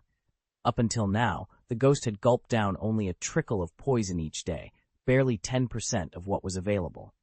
"Spectre," Ethan called from outside the energy veil. "Once I release this gas, absorb every drop you can. You're on the brink of evolving." He pushed a button on the canister, and a green mist hissed into the containment field. Immediately, the ghost orb began drawing in the poison at an accelerated rate. Ethan knew that during its evolution, the ghost restructures every molecule of its gaseous form, boosting conversion efficiency. Infusing it with toxin now would not only hasten its growth, but also strengthen its venomous core. "Good," he murmured, watching the orb pulse and swell. "By the time it becomes ghost stone, it'll have fully unleashed its poisonous potential." Ethan pressed the mouth of the vial against the energy barrier, enclosing the mute beast. With a careful flick of the switch at its base, he began releasing the toxic vapor into the field. This wasn't ordinary poison. It was distilled life force from a quasi-royal elf, still potent, even though the elf itself was long gone. The beast's supernatural power could only suppress the gas. It lacked the strength to neutralize it outright. Without one of its shields to absorb the buildup, the poison would overwhelm it in moments. Thankfully, Gysi was in the midst of an evolutionary fluctuation, its energy absorption system running at peak capacity. Every molecule of gas Ethan released vanished into the creature's form. By the time half the vial was empty, Gysi's intake rate began to taper off, but it still had enough reserves to finish consuming the rest. Ethan kept a close eye on the data streaming from the chip embedded in Gysi's flank. He watched its power level readings stabilize, evidence that the beast was on the brink of a major evolution. Chapter title: Dark Rise of the Elves. Ethan snapped the reinforced vial shut after stowing the last coils of poison gas, its amber contents now reduced to just 40%. He turned to Ghost, the maw, scythe creature beside him, and watched as it inhaled the final wisps of toxin through the power boost hood fitted around its neck. The beast's taut muscles loosened, though a faint tremor still ran through its frame, proof of the tremendous strain it had just endured. "Hang in there, Ghost," Ethan murmured, brushing a hand across the creature's coarse mane. "You're almost ready to evolve." With his equipment secured and the experiment concluded, he slid open the laboratory door and stepped into the corridor. In the days that followed at Hibiscus Academy, rumors spread like wildfire. Every morning brought new whispers along the hallways, and to miss even one scrap of news was to watch a month's worth of tuition vanish into thin air. No one dared fall behind. Chapter 210: Ghost Evolution. Ethan and his loyal beast watched in tense silence as the scanner implanted in Ghost began to blink erratically. The readout on the chip froze for a heartbeat, then shot through the roof, spiking to its absolute maximum. Bathed in an inky black glow, Ghost's little orb-shaped body trembled. It had already proven its strength by felling 6 Tyrannosaurus-like dragons, and then by siphoning off more than half the Quasi-King's poisonous gas. Now, having absorbed that final dose, it was ready to evolve. At first, the transformation was subtle. Tiny nodules appeared around the sphere's surface, each one pulsing like a horn. Then, as if summoned from thin air, a pair of 3-clawed arms emerged at opposite sides of the orb. The claws gleamed with the same dark radiance that enveloped Ghost's core. There was no visible seam or joint where the limbs had grown. They simply materialized. Next, the entire body began to swell. What had been a small, balloon-sized wisp of phantom energy expanded rapidly, its contours sharpening into a more solid form. The black light coalesced into semi-translucent skin that rippled with every heartbeat of power coursing through its veins.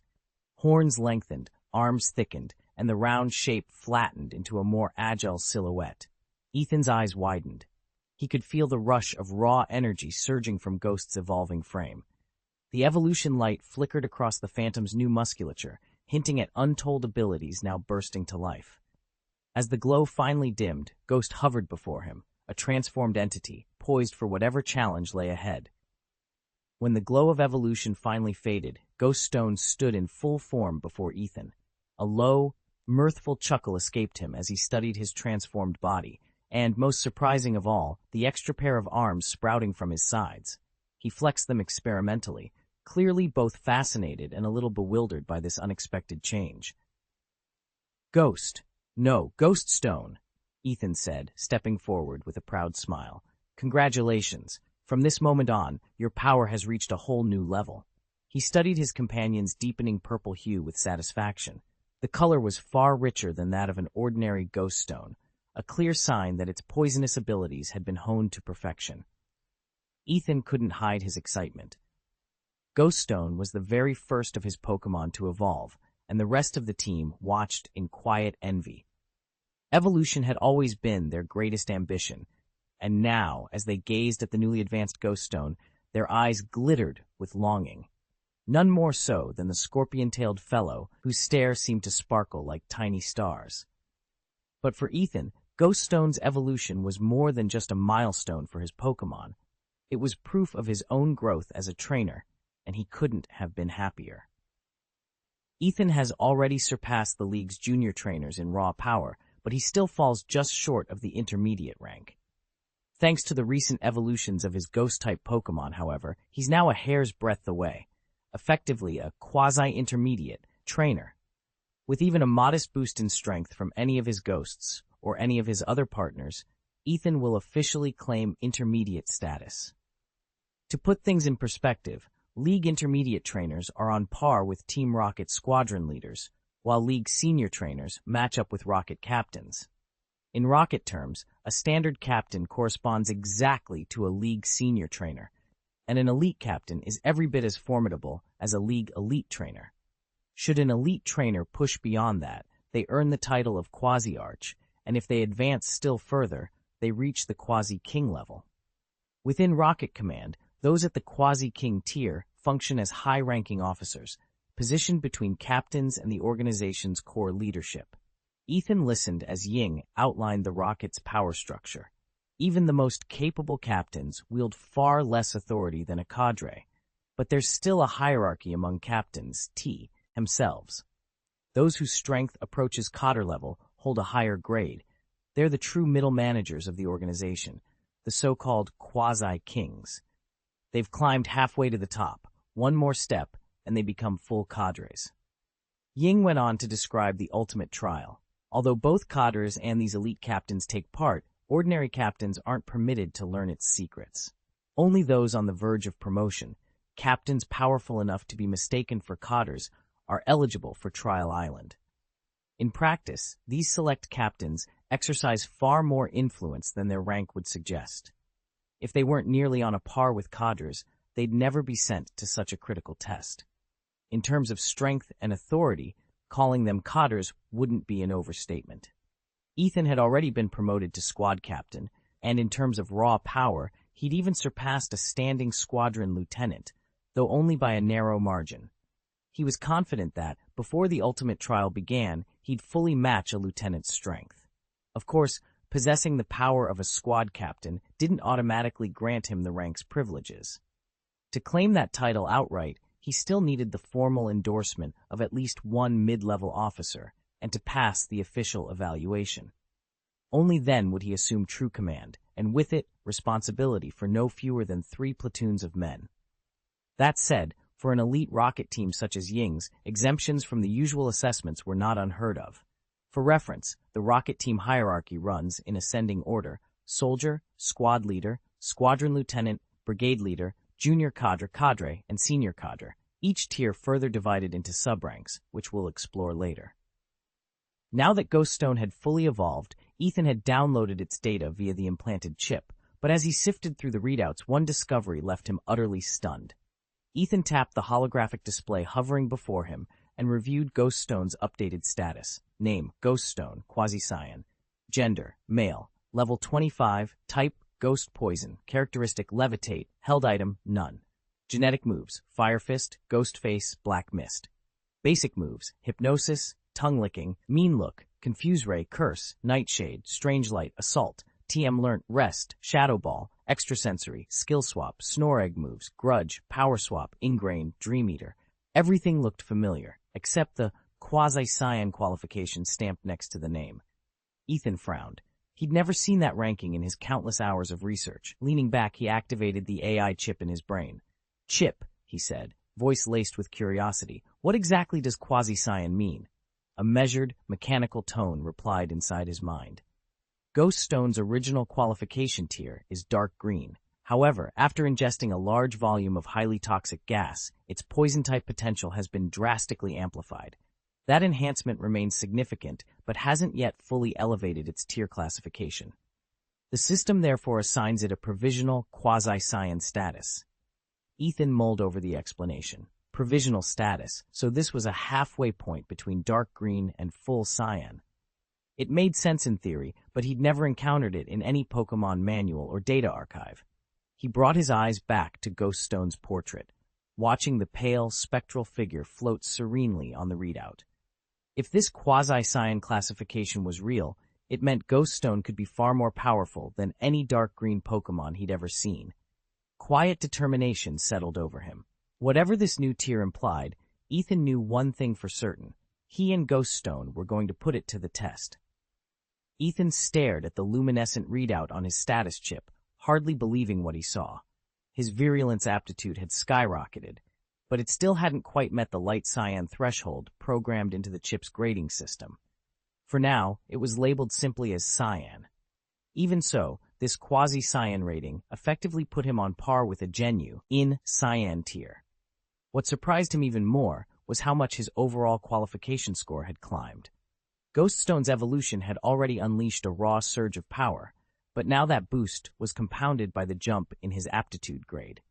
He recalled how, in the past, he'd accelerated his ghost's levels by deploying poisonous gas, but he'd never imagined that triggering it mid-evolution would also raise his own qualifications. Leaning back, Ethan mused that perhaps every elf used some specialized artifact or infused item during their metamorphosis, something to optimize their innate traits as their bodies recalibrated. It wasn't out of the question. P.S. That abrupt break at the end of the last chapter? Totally unintentional. Promise. Chapter 211. Junsha's Visit.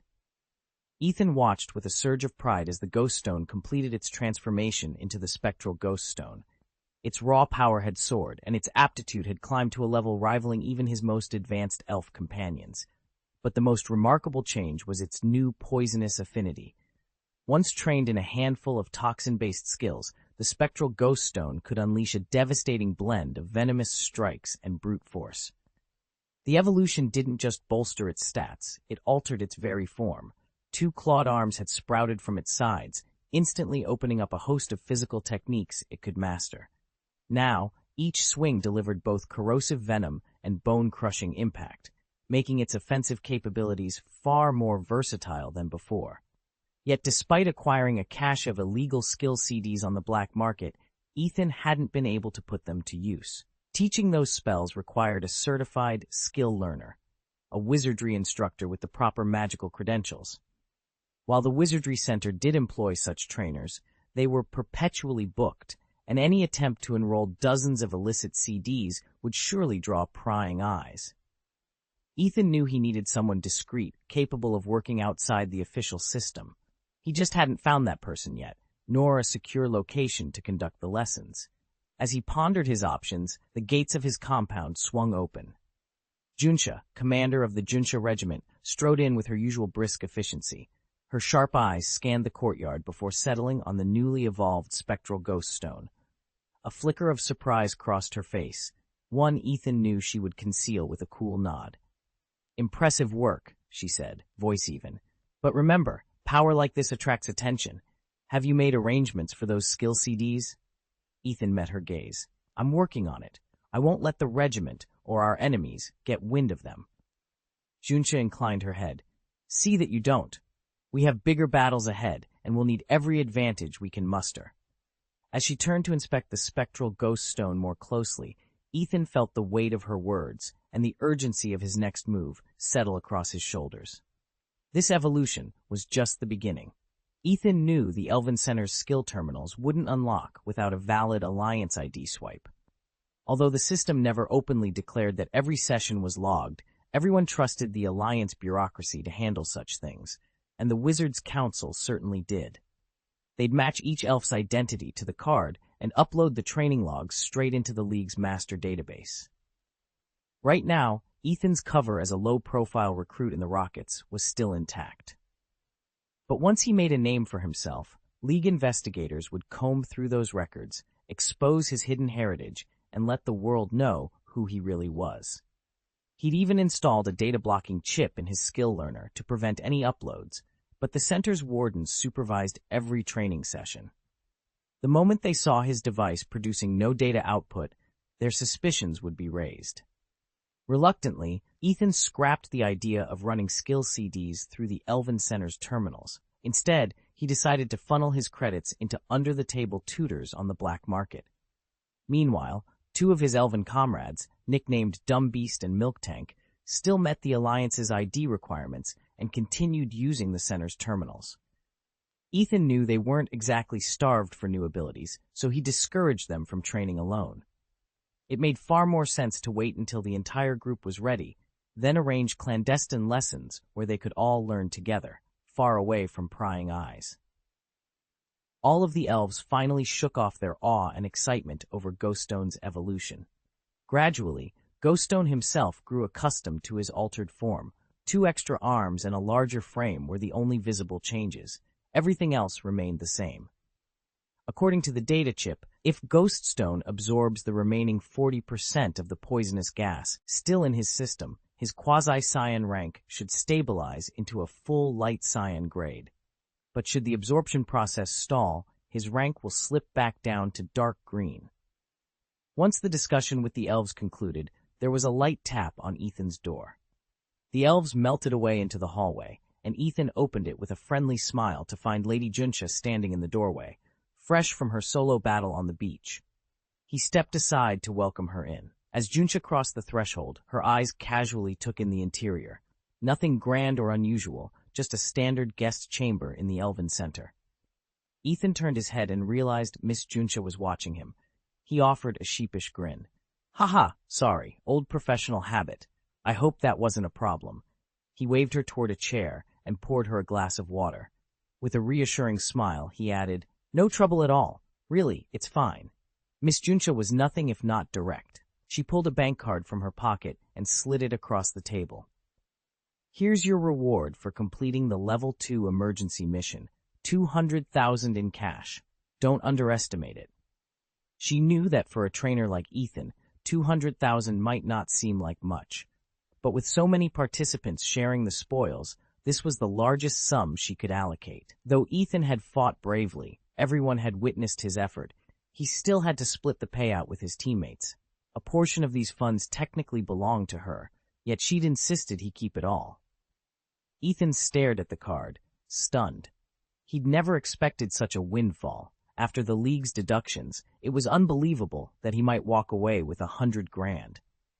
Ethan hardly expected to find 200,000 on the card. He guessed Miss Junsha had been particularly generous, but he said nothing. After all, money was money, and he wasn't in the habit of refusing a gift. He slipped the bank card into his jacket pocket. "That's more than enough. I'm sorry to put you to the trouble," he murmured, though his calm acceptance betrayed no real regret. Miss Junsha watched him with a keen eye, a faint smile tugging at her lips before she smoothed her expression. "Very well. My business here is finished, so I won't keep you any longer." With that, she rose and moved toward the door. Satisfied that he'd accepted the card, she felt all lingering guilt evaporate. Pausing in the doorway, she offered one last word. "Ethan, thank you for your help today. I hope we'll meet again." Then she slipped out and closed the door behind her. Ethan stared at the smooth wood for a long moment, a knowing smile playing across his face. "See you next time?" he whispered to the empty room. Miss Junsha never asked what he planned to do with the Tyrannosaurus dragons, and Ethan certainly wasn't inclined to reveal his intentions. Neither of the two pressed him further. League trainers often sold the Pokémon they'd caught to make ends meet. After all, they lacked the backing of a wealthy patron. As long as these transactions remained small and discreet, the Alliance looked the other way. Feeding and training even a single rare creature could swallow a trainer's savings, and occasionally offloading one or two bailed them out without raising alarms. It was, in fact, a convenient way to keep underground syndicates like Team Rocket under wraps. A few minor infractions here and there served as the lesser evil. Besides, the Tyrannosaurus dragon that Ethan had fought so hard to capture was his alone now. How he chose to use it, whether to gift it, sell it, or simply retire it to his own private stable, was his business. Short of concrete evidence, Chief Junsha had no grounds to interfere, and honestly, she didn't want to. Rising to one of the city's top law enforcement posts required more than muscle. It demanded emotional intelligence. Even with her family's influence behind her, she knew that a well-judged tolerance could achieve what brute authority never could. Chapter 8. Echoes on the Shore. In this world, true strength as a trainer make issue impossible to ignore. Even the famed Junsha family, whose reputation for producing elite trainers spans generations, cannot slip by unseen. Word of their prowess travels faster than the wind, and their every move is watched by hopeful apprentices and wary rivals alike. Since that fateful day, Ethan has kept to himself. He no longer patrols the forest trails with the elven scouts, preferring solitude over company. The forest's whispering trees and Ethan's own restless thoughts have become enough to occupy his mind, at least for now. Today, however, his path leads him elsewhere, the battered coastline of Dead Leaf City. The once bustling port town now bears the scars of recent storms and skirmishes. Clusters of townsfolk, traders, laborers, even a few curious onlookers, are spread out along the sand and amongst the ruined buildings. They sift through splintered wood and twisted metal, salvaging what they can: fishing nets, crates of trading goods, fragments of once elegant architecture. Ethan pauses at the edge of the water, watching as a group of dockhands heave a collapsed pier plank onto a growing pile. A young woman hauls a crate marked with the Junsha family crest. Her expression is strained, but resolute. Nearby, a small child clutches a battered toy Pokémon, its paint chipped but its spirit unbroken. The scene fills him with a mixture of determination and empathy. Disaster may have struck Dead Leaf City, but here, on these shifting sands, hope gathers anew. Trainers and townsfolk alike are rebuilding, piece by piece, and Ethan senses that his own journey is not meant to be a solitary one. Strength, after all, is most powerful when shared. Second installment, coming soon. Thank you for your support. Consider grabbing a monthly pass to keep the story going. Your encouragement makes all the difference. Chapter 212, Stinky Money Making. Ethan suddenly remembered something. He reached into his pocket and pulled out an elf ball, the kind trainers use to contain spirits. Through the red-tinted viewing window, he could just make out the little yellow blob squirming inside, the stinky mud spirit he'd snared in the gopher tunnels. According to his chip's analysis, the creature needed roughly 3 days' worth of absorbed energy to evolve into a dark yellow rank. Earlier, Ethan had released it for a quick feeding spree on some nearby corpses, so it hadn't yet drained its reserves. Still, a fast scan on the chip confirmed the good news. The stinky mud had successfully reached dark yellow. Ethan allowed himself a small grin. It really did evolve, he murmured, eyes fixed on the restless form within the ball. Inside, the spirit lay curled up, digesting its stored energy in peaceful silence. It wasn't being lazy, it was simply luxuriating in the steady nourishment the elf ball provided. Whenever hunger struck, it could slip out for a quick meal, but for now it seemed perfectly content to ride out its evolution in comfort. Holding the elf ball to his chest, Ethan felt a surge of anticipation. With the stinky mud now at dark yellow, its value would skyrocket on the market. After all, few trainers bothered with such pungent partners, and that meant profit for him. Very, very good profit. Ethan tapped his comlink. Chip, run an analysis on the stinky mud's current data. What's the potential for another upgrade? And compare the resources needed to those we used to reach the dark yellow rank. Within seconds, the chip finished crunching the numbers and projected a holographic chart in front of him. It laid out the time and materials side by side.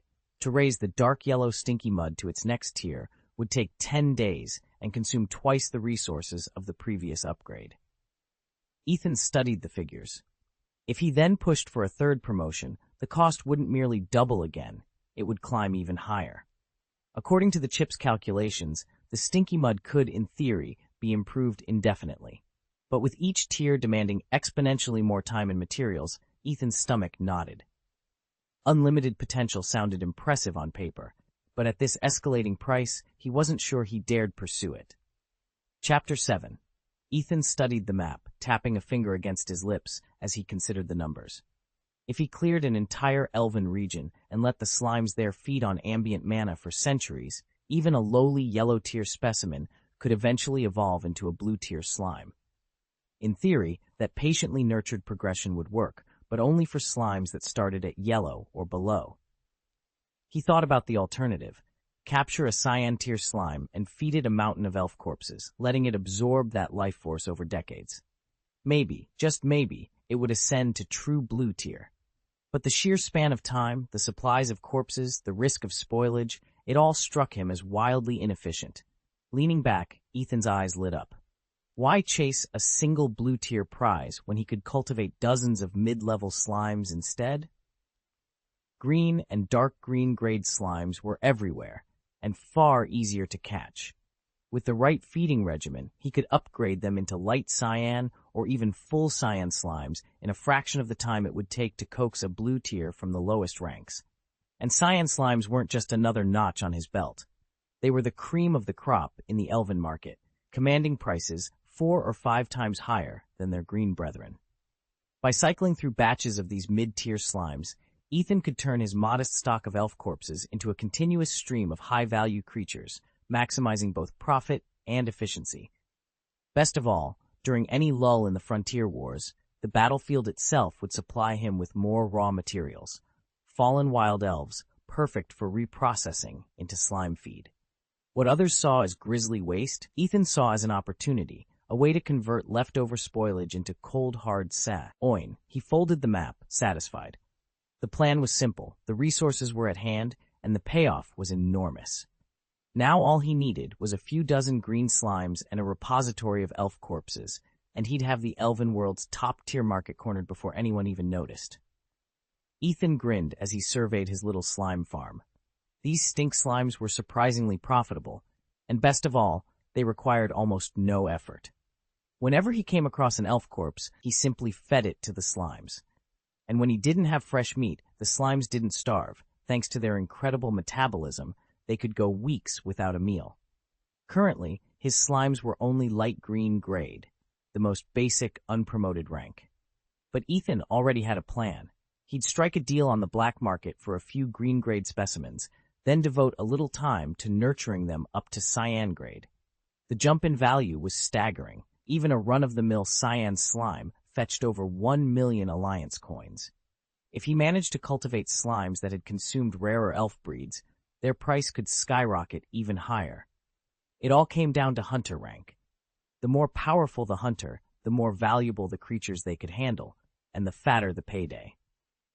Selling a single 10 million coin slime to the Hunters Guild didn't just earn Ethan 10 million coins, it also awarded him 10 million guild points, effectively doubling his purchasing power. In Ethan's book, that was business done right.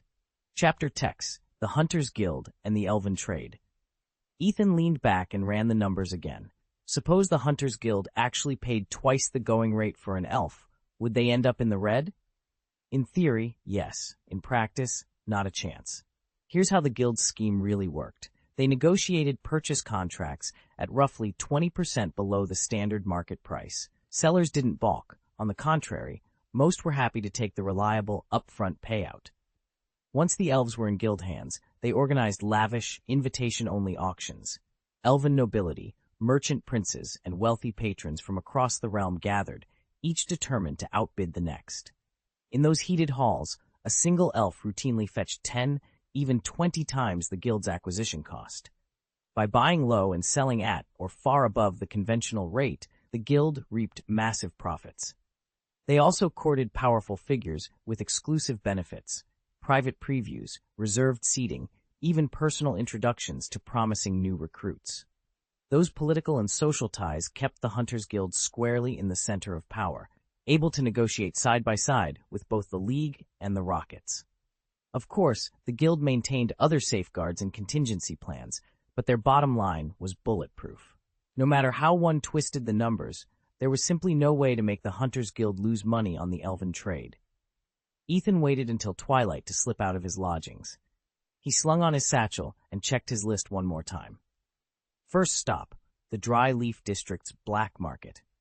Word had spread that the Hunter Guild's local branch was quietly unloading substandard stinky mud antidotes, foul-smelling but still potent enough for swamp-dwelling bears and mired wyverns. Ethan wanted to snatch up as many vials as he could afford. He'd pair them with his juvenile Tyrannosaurus dragons to fulfill several of the guild's high-paying bounties. T-Rex hunts topped the task board, and every time supply fell behind demand, the rewards doubled. Second, he needed to find a skill mentor. He'd bought a batch of advanced skill discs last week, but hadn't yet learned to wield their powers. Now that Ghoststone's poison system attributes had fully unlocked, mastering those venomous techniques would give them a ruthless edge in battle. With a few hours before midnight, when the market closed, Ethan headed southwest toward the Elf Center. He'd reserved one of the more secluded training arenas there. Away from prying eyes, he could work his new skills, and Ghoststone's too, uninterrupted. When he arrived, the moon was a pale disk overhead. Ethan knelt and unclasped the portable cage on his back. "All right, Ghoststone, showtime." A wisp of pale smoke coalesced into the form of his spectral companion. Ghoststone darted out, circling Ethan with bubbling laughter, its translucent claws scratching the stone floor. The beast's many-eyed mask shimmered as it inspected the arena. Ethan stifled a grin. "You've only just evolved, so your physical form's still catching up with your spirit. We've got a lot of work ahead." He stood and stretched, then laid out a series of obstacles: low walls, weighted dummies, and 3 iron posts for locking on poison-tipped strikes. Ghoststone let out an eager shriek, spitting a small jet of sickly green vapor. Ethan nodded, satisfied. "Let's start with agility drills. After that, I'll teach you the Scarvein poison from Disc 7. Ready?" The beast stamped one paw, its grin widening. Under the glow of the moon, master and companion moved as one, testing endurance, refining poison-infused attacks, and forging the next step in their journey through the Hunter Guild's ranks. But first, the black market. Ethan flicked one last look at the arena, then headed out into the night, determined to secure his stinky mud antidotes and claim every high-value contract waiting on the task board. Ethan folded his arms and regarded Ghoststone steadily. "Right now, your first task is to get comfortable with your new body, especially those extra 2 arms. They're going to be your greatest offensive weapon, so you'll need to master them." Ghoststone took a deep breath and looked down at the unfamiliar limbs. They twitched and fluttered as though unsure of their purpose. It was disorienting to feel new organs attached to his torso, yet somehow there was no awkwardness in controlling them, as if he'd always known how. "There's only a little time left," Ethan continued, pointing at a pair of dumbbells nearby. "Before you eat, you must knock out 1,000 repetitions." With resolve settling in his chest, Ghoststone reached for the weights. Training had just begun. Chapter 213, Lost Dark Raven. When Ethan finished the Ghoststone training, he released the artifact back into the shadows where it belonged. With his spirit refreshed, he arranged a private room at the Elven Center's canteen and invited his 2 most voracious companions, the dim-witted brute they called the Dumb Beast and the hulking Milk Tank, to join him for a feast. The trio had been on the move all day, and by the time the food arrived, their appetites were ferocious. The Dumb Beast dug in with such gusto that Milk Tank couldn't help but glare at him between mouthfuls, as if to say, "Are you really going to eat that much?" Unfazed, the Dumb Beast let out a triumphant roar and kept right on eating. Milk Tank, competitive as ever, matched him bite for bite, and before long both of them had polished off nearly twice the amount Ethan normally consumed. Bowls were emptied, platters were licked clean, and the clatter of utensils echoed through the private room. When the last morsel was gone, Ethan leaned back, satisfied, and signaled for the check. His 2 companions finally slowed down, rubbing their bellies with contented groans. As night fell, Ethan slipped out of the Elven Center and made his way toward Dead City's notorious black market of withered leaves. Officially, Dead City fell under the Rocket's jurisdiction, but only its darker districts were truly under their thumb. Rumor had it that Ma Jishi, a name whispered in both respect and fear, served as one of the 3 principal officers there and held sway over the Taoist pavilion at the heart of this shadowy quarter. With his meal behind him and his senses sharpened by the training, Ethan was ready. Somewhere in the twisting alleys of the black market lurked the key to recovering the lost Dark Raven, an invaluable artifact that might finally tip the balance in his favor. Determined and alert, he stepped into the underworld's maze, prepared for whatever dangers awaited. Deadleaf City's black market lay entirely in the Rocket's grasp, and the Hunters Guild, one of their closest allies, enjoyed unrivaled influence here. Ethan walked its shadowy alleys in the same familiar black robe he always wore, a glossy raven perched atop his shoulder. Yet today he felt uneasy, as if some small fissure had formed in his confidence. He paused under a flickering lantern and reached up to stroke the raven's midnight feathers. "Dark Raven," he murmured, "you've carried out your duties flawlessly. There simply haven't been any opponents worthy of you lately. That's all there is to it." To onlookers, the bird looked like a fierce sentinel. To Ethan, it was an older brother, a steadfast guardian of their little band of elves. But recently, other young elves, full of raw talent and ambition, had begun to eclipse him. He'd watched them outstrip his own progress and couldn't deny the twinge of envy stirring in his chest. Even the Beast of Folly, once a mere match for his skills, had now surpassed him completely. Without Dark Raven lending its spiritual strength, he doubted he could even hold his ground against that creature. He thought back to Paula, the newest recruit. When she'd first seen Dark Raven, she'd recoiled in distrust.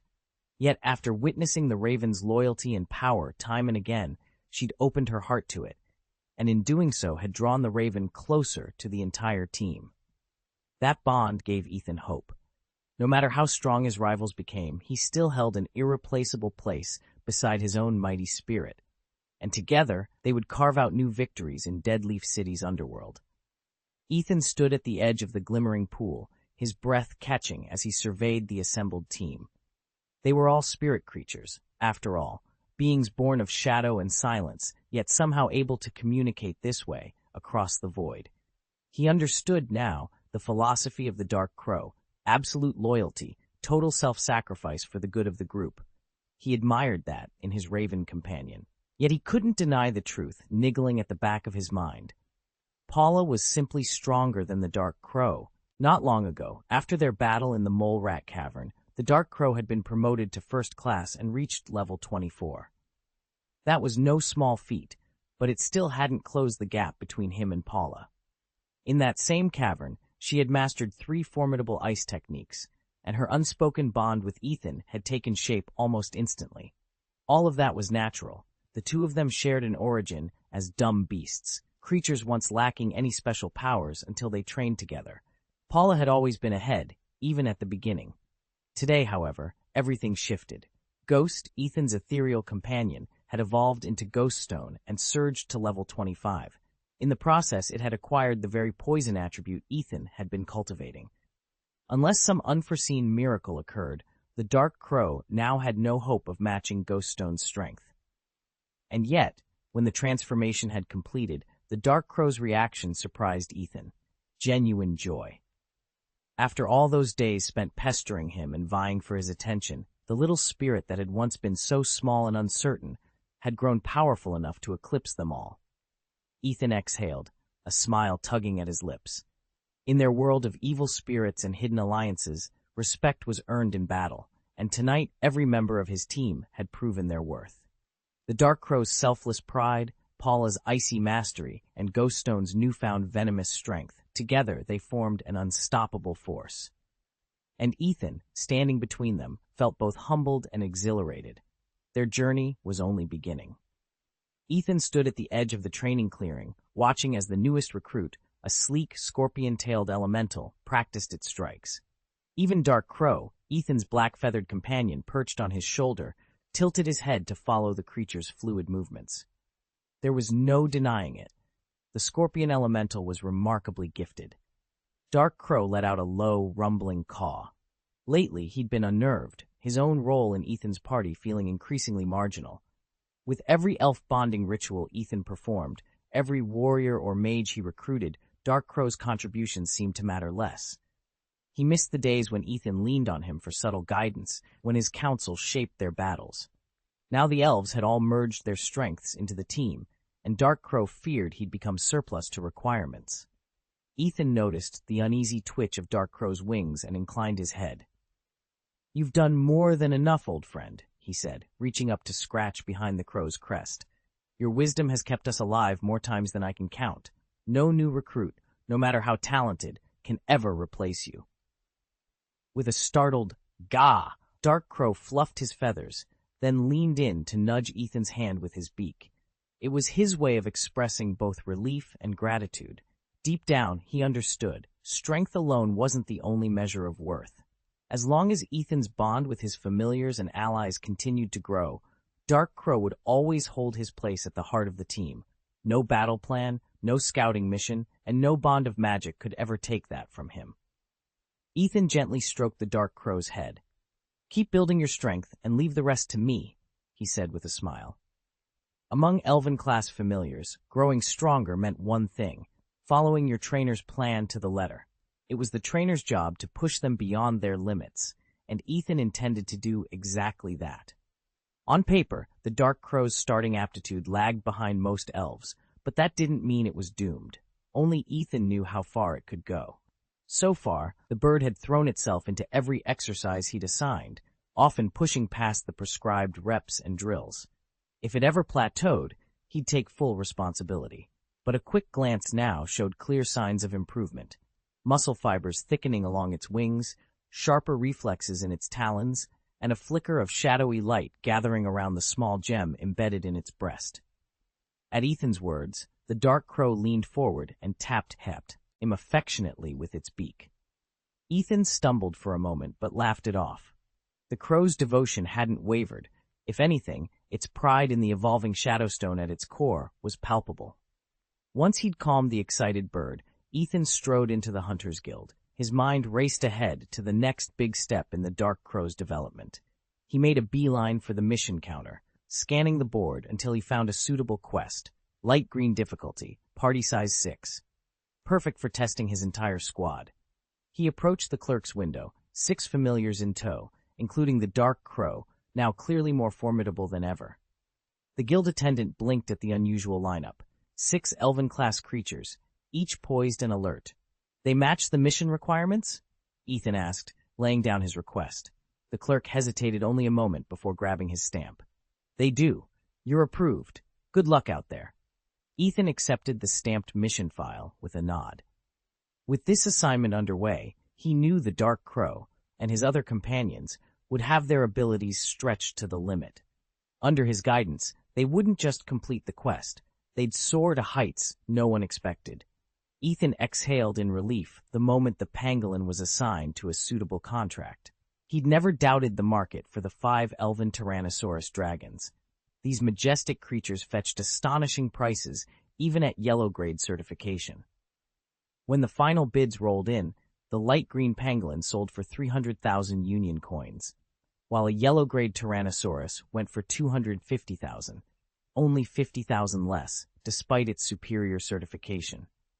Of course, the true gap lay in level. Every Tyrannosaurus dragon boasted at least level 25, whereas the pangolin had barely reached level 12. In total, the 4 yellow-grade Tyrannosaurs brought in exactly 1,000 Union coins and rewarded Ethan with an equal number of alliance points. The lone dark yellow Tyrannosaurus alone fetched 350,000 Union coins, outperforming the pangolin's price altogether. It was clear how fiercely prized elven Tyrannosaurus dragons had become. As for the light green Tyrannosaurus still awaiting assignment, Ethan decided to hold on to it for the time being, confident that an even better opportunity would present itself soon. Chapter 4. Dark Rise of the Elves. Requesting the monthly pass. Ethan knew he'd be sailing the seas for months on end. If disaster struck, even his drowsy beak or the hefty big-billed bird could carry him only so far, and neither was a reliable long-term rescue plan. Across vast ocean miles, wild elves prowled the waves, and skirmishes were all but certain. A Tyrannosaurus, however, would change the odds entirely. The specimen he'd spotted was a pale green juvenile, hardly ready to be fully tamed as a bonded elf, but powerful enough to serve his needs for the journey. Once he reached Kenna City, he intended to sell it for a handsome profit. Even accounting for transport and fees, he stood to make a tidy sum. Now, all that remained was securing his papers. Ethan strode into the Port Authority's office and stepped up to the counter. "I'd like to apply for a monthly sailing pass," he told the clerk, laying the sealed cargo manifest on the desk. As soon as the official read the words, "Juvenile Tyrannosaur," his eyes nearly popped out of his head. But Ethan merely smiled. He had a long voyage ahead and a valuable passenger in tow. Chapter 214, Buying Stinky Mud. Ethan had set out on a simple fishing trip to unwind. Instead, he ended up drafted as the heavy hitter in a mission to repel a pack of Tyrannosaur-class beasts, and walked away with a whopping 1.55 million points. That figure didn't even include the light green bonus for Tyrannosaur-grade creatures. Considering a single Tyrannosaur pet can fetch at least 500,000 on the open market, Ethan's haul for the day topped 2 million yuan.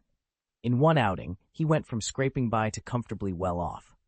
It just goes to show, raw power translates directly into bigger rewards. With his latest windfall, Ethan's total hunter points soared to 3.5 million. At 5 million, he'll qualify outright for Samsung Hunter status, and once he reaches the 3 million point mark, the rate at which he earns rewards will climb even higher. The guild's system is refreshingly straightforward.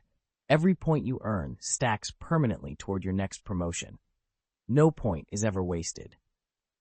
After syncing his completed missions with the guild database, Ethan decided to take a breather rather than immediately accept new assignments. Ethan scanned the current 2-star mission roster and frowned. Nearly every task called for capturing yellow-grade elves. Green-grade assignments were scarce. Since he'd be spending the next stretch aboard the cruiser, where eligible elves were few and far between, it made far more sense to catch a green-grade elf first, then look for a suitable mission. Some might ask, if you can always catch an elf and then match the mission afterward, why bother raising your hunter star rating? The reason lies in the number and quality of missions you unlock.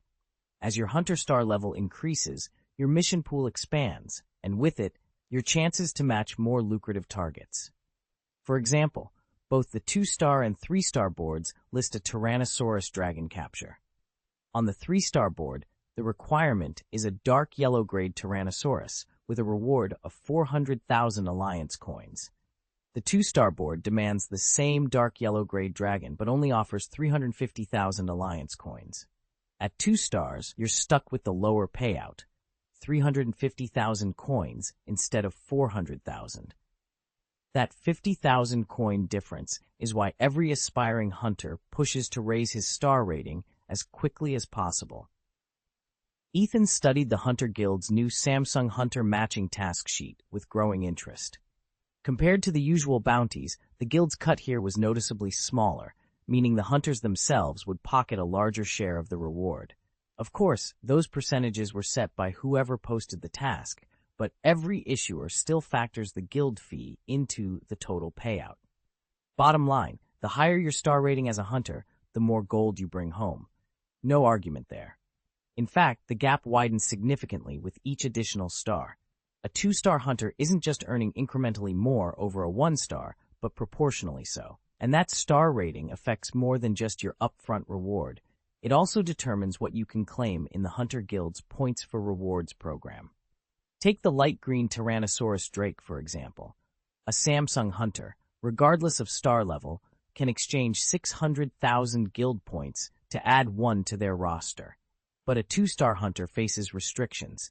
They can only apply half the required points directly. To complete the trade, they must come up with the remaining 300,000 in alliance coins. In other words, if you want to maximize your rewards and avoid extra coin outlays, climbing the ranks matters. Ethan closed the booklet and leaned back, resolve hardening in his chest. Every task completed, every monster felled, would now count doubly. not just for his pocket, but for the standing he needed to unlock the full array of guild perks. He'd already earned his first star. Now it was time to push for 2 and then 3. Because in the guild's world, talent and tenacity might win battles, but star ratings won fortunes. In the Hunters Guild, cash can buy nearly anything. Even the star rating system most hunters obsess over becomes secondary if your purse is deep enough. Sporadic hunters who only take the occasional contract can simply pay in full for resources or creatures, and the guild will never refuse service, unless you're blacklisted. But for full-time hunters, star ratings matter. They're the key to trading in hunter points for high-grade elves, which can then be resold for alliance credits. Skilled hunters routinely capitalize on the gap between point value and market demand, making far more profit than the points alone would suggest. Ethan was one of them. After climbing to a 5-star rating, his previous high, he'd exchanged vast quantities of hunter points for premium elves and flipped them for hefty sums of alliance currency. At the same time, he'd used dozens of those points to customize the elves that accompanied him in the field, fitting his gear and body with specialized symbionts. Between his ever-growing bank account and his elite qualifications, Ethan had rightfully earned the title of Quasi-Sky Trainer, a rank few reached and even fewer maintained. That afternoon, he strode into the Elf Point Exchange office. The clerks behind the counter barely glanced up as Ethan approached. With a cool, deliberate tone, he asked, "Do you have a stinky mud elf in stock?"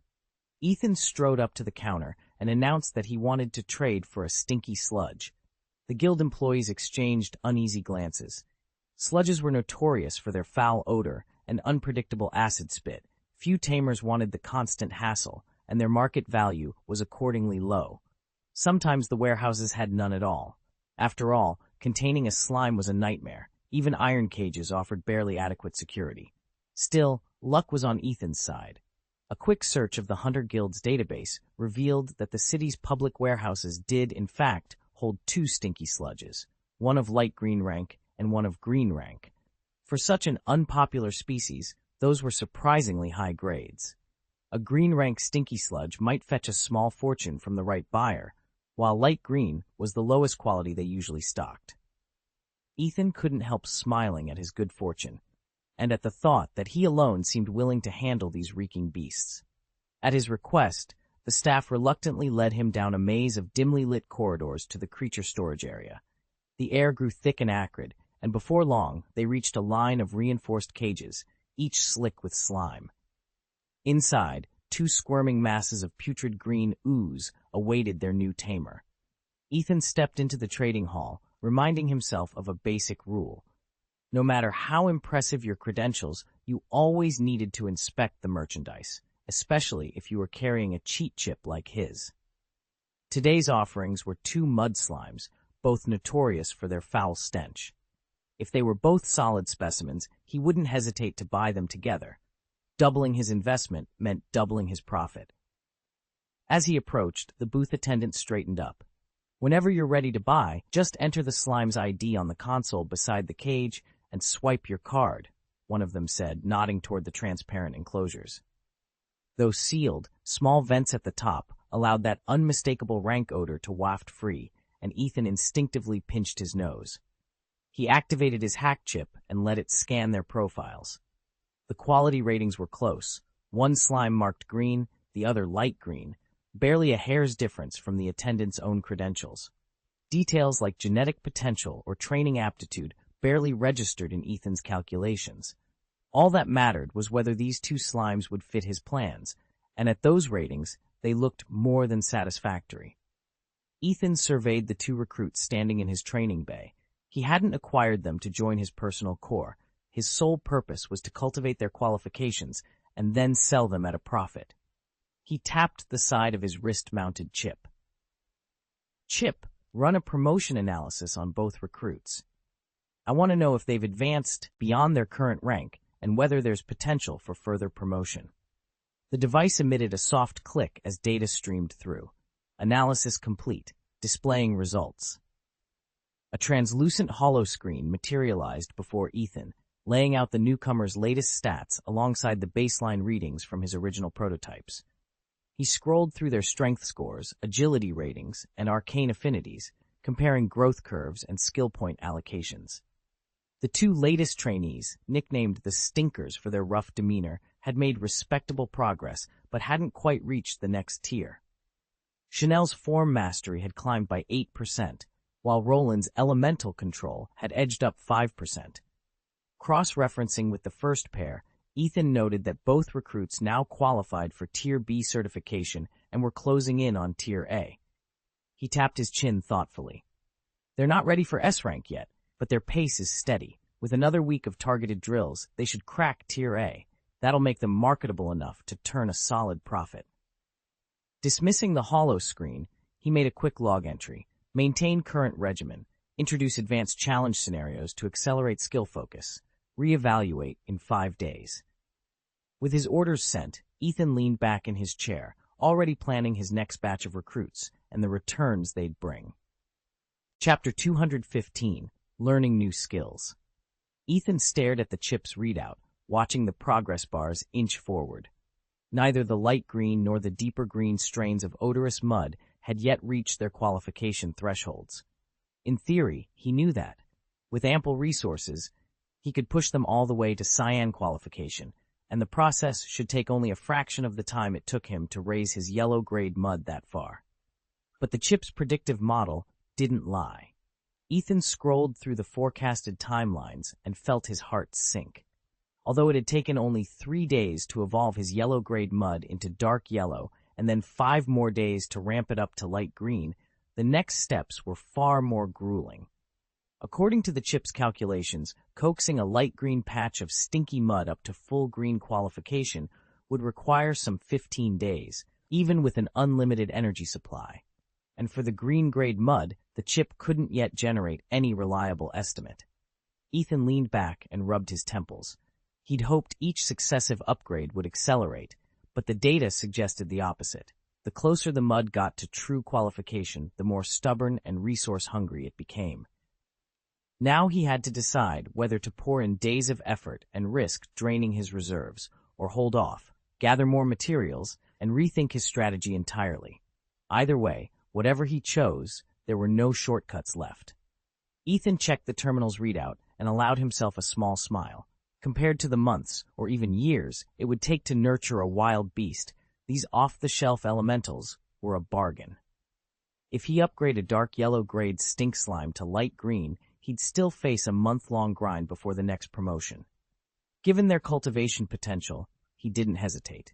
A level 17 light green stink slime cost 200,000 union coins, far less than a yellow-grade Tyrannosaurus drake, and the level 18 green-grade slime was 350,000, only marginally pricier than a light green mountain traverser. That premium confirmed their rarity. These gooey sprites hardly ever appeared in the wild, yet their prices rivaled those of a same-tier sting bee. Ethan punched in the cage numbers, swiped his hunter ID, and watched 550,000 coins disappear from his balance. In an instant, 2 elf balls materialized before him, each containing a burbling, neon-green stink slime. He stowed them in his pack, pulled his hood down, and slipped out of the Hunter's Guild. Nobody even glanced his way as he left. Ethan left the Hunter's Rest standing, its low lantern light fading behind him, and headed straight for the district's specialty shops. He needed to find the vendor who dealt in rare elf skill CDs. After a brisk search, he located a small, unmarked storefront tucked between a potion shop and an enchanting parlor. 10,000 union coins later, he had acquired a handful of coveted discs and rented the shop's optimal skill learner device. Back in his private quarters, Ethan shut and bolted the door. Officially, skill CD merchants are supposed to record every sprited creature's data during a transfer. In practice, however, they rarely monitor each session in real time. Ethan slipped a tiny interference chip into the learner's port. This would block any back-channel uploads of his elf's data. Confident his privacy was secure, he arranged the skill CDs on the table and prepared the learner. First up was the dark crow perched on his shoulder. Gently, he coaxed the crow into its fob, an elf ball designed to hold and calm magical creatures. With the crow safely contained, Ethan inserted the provocation skill CD into the machine. 3 minutes later, the learner hummed to a stop and the disc disintegrated in its slot. Skill CDs always self-destruct after a successful upload. Ethan exhaled. Provocation was a powerful crowd control ability, perfect for drawing enemy attention away from his teammates. With the Dark Crow now equipped, he moved on to the next disc, methodically working his way through the stack until every skill was transferred. By time the morning sun peeked through his window, Ethan's team of sprites would be more formidable than ever. Ethan released Dark Crow back into the arena. He hadn't even used its newly acquired Provoke skill yet, but a quick chip scan confirmed that Provoke was already listed in its skill learner column. In this game, every sprite automatically absorbs extra abilities as it levels up. He moved down his roster. The massive beast, nicknamed Stomp, had unexpectedly learned the Earth Department's Stomp attack, plugging the hole left by his team's lack of ground-type monsters. Ghost Stone had just evolved, so Ethan had already slotted in its skills. In addition to the poison attack it gained earlier, he'd given it Provoke as well. Next was the big Milk Tank, his frontline bruiser. Since it hadn't used any skill CDs before, its default moves, Hold and Awaken Power, remained, but Ethan also added a life-saving fighting department skill, Guardian Split, to keep it standing under heavy fire. He repeated the process with Puller, another recent recruit. Like the tank, it was unspent on CDs, so he kept Hold and Awaken Power, then taught it 2 more practical moves, High Kick from the combat department and Shadowbind from the evil department. Finally, he checked his lowest level sprite, the claw-tailed scorpion. It was small and unremarkable, but at this stage, every bit of speed and agility counted. With each monster's loadout carefully arranged, default skills reinforced by departmental CDs, Ethan leaned back and watched the battle matrix realign. His team was as ready as it would ever be. Ethan had originally planned to teach the poison skill to his claw-spine scorpion, but he realized that its poison attribute was still too undeveloped. Any poison attacks it learned would be almost powerless. After weighing his options, he decided instead to give the Poisonous Strike disc to Ghoststone. Before its evolution, Ghoststone couldn't even learn poison attacks, but once it morphed and sprouted a pair of hands, it became capable of mastering the move. Its own venom was still maturing, but it was potent enough that teaching it Poisonous Strike promised far better results for the resources spent. As for the Scorpion Tail Scorpion, its level was still too low to make poison worthwhile, so Ethan decided to pick one up later. For now, he slotted its skill discs for Bind, Power Awakening, and Provocation, 3 basic but essential moves it still needed to learn. Training those skills would occupy the bulk of his time with that creature going forward. With these changes in place, every one of Ethan's main battle summons now knows both Bind and Power Awakening, giving him a well-rounded lineup ready for whatever comes next. Ethan had acquired several new skills that promised far greater effectiveness in real combat. Once he'd mastered them fully, he was confident they would give him a marked edge in any future battles. The only thing he still didn't understand was the spirit behind his newly learned awakening power. Its true nature would remain a mystery until he activated it for the first time. He looped the elven talismans around his waist and holstered the skill-learning device in his left hand. Now that the recorder had reset, it would resume logging every spell he cast without leaving any trace of its own activation. With all the skill discs he'd brought fully expended, Ethan had achieved the 2 objectives that had taken him into the black market. Before leaving, he took a few more casual laps through the crowded stalls, enough to shake off the troublesome followers still trying to tail him, then slipped out into the night. By the time he reached Shiba City, darkness had settled in. He made his way straight back to the Elven Center without lingering outdoors. Tomorrow at 10 o'clock, the grand luxury liner Santa Anu would set sail. No matter how well defended, a long sea voyage, especially on the Santa Anu, could never be considered completely safe. Even the dullest of beasts and the most boisterous of fools can't be trusted completely. You wouldn't hand your life over to them for a sea voyage, after all. That's why Ethan resolved to tame the light green rank Tyrannosaurus he'd previously secured. It might not satisfy his strictest standards, but for sheer transport power it was more than enough, perhaps even overkill. After all, Ethan's own flying qualification was only yellow. A quick note from your author. I'm currently on a business trip and typing this on my phone, so it's a bit rushed. But I promise to clear the 4-chapter backlog within 2 days of my return. Thanks for your patience. Dark Rise of the Elves. Chapter 216, The Trick to Sever Its Tail. Ethan had once again rented a training ground from the Elven Academy. Although night had fallen, the arena's floodlights still illuminated dozens of trainers working with their elven companions. Slipping away from the crowd, Ethan led them to a secluded section and released the elven sphere that held the Tyrannosaurus. When the great beast finally lumbered out, it was barely recognizable. Ethan's only treatment after subduing it had been rudimentary bandaging and a sedative to keep it alive. Now, the dragon was ashen and gaunt, physically battered and mentally shattered. The brutal struggle under the midday sun had drained it even more than Ethan had anticipated. Standing quietly beside him, the massive brute fixed its blue eyes on the weakened T-Rex.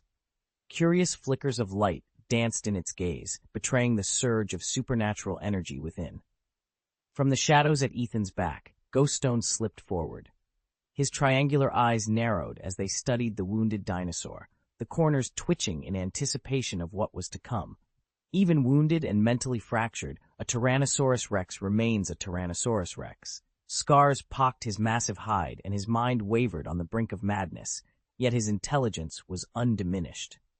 The instant he spotted the two figures, Dumb Beast and Ghoststone, he recognized them as the elves who had bested him before. Jealous fury burned in his reptilian eyes. He reared his head to unleash a thunderous roar, but before he could open his jaws, Dumb Beast focused a wave of telekinetic force that snapped his mouth shut. At the very edge of the training field, Ethan stood alone, largely ignored by the crowd. But if the T-Rex had broken free, its ear-splitting bellow would have drawn every head in the arena. The giant dinosaur thrashed in frustration, muscles rippling beneath rippled scales. With a violent snarl, he lunged toward his would-be captors. But the ancient wound along his flank flared in agony. Unable to articulate even a roar of pain, he staggered and collapsed into a quivering heap on the earth. When the Tyrannosaurus collapsed to the ground and tried to rise again, an invisible force bore down on its massive frame, pinning it in place.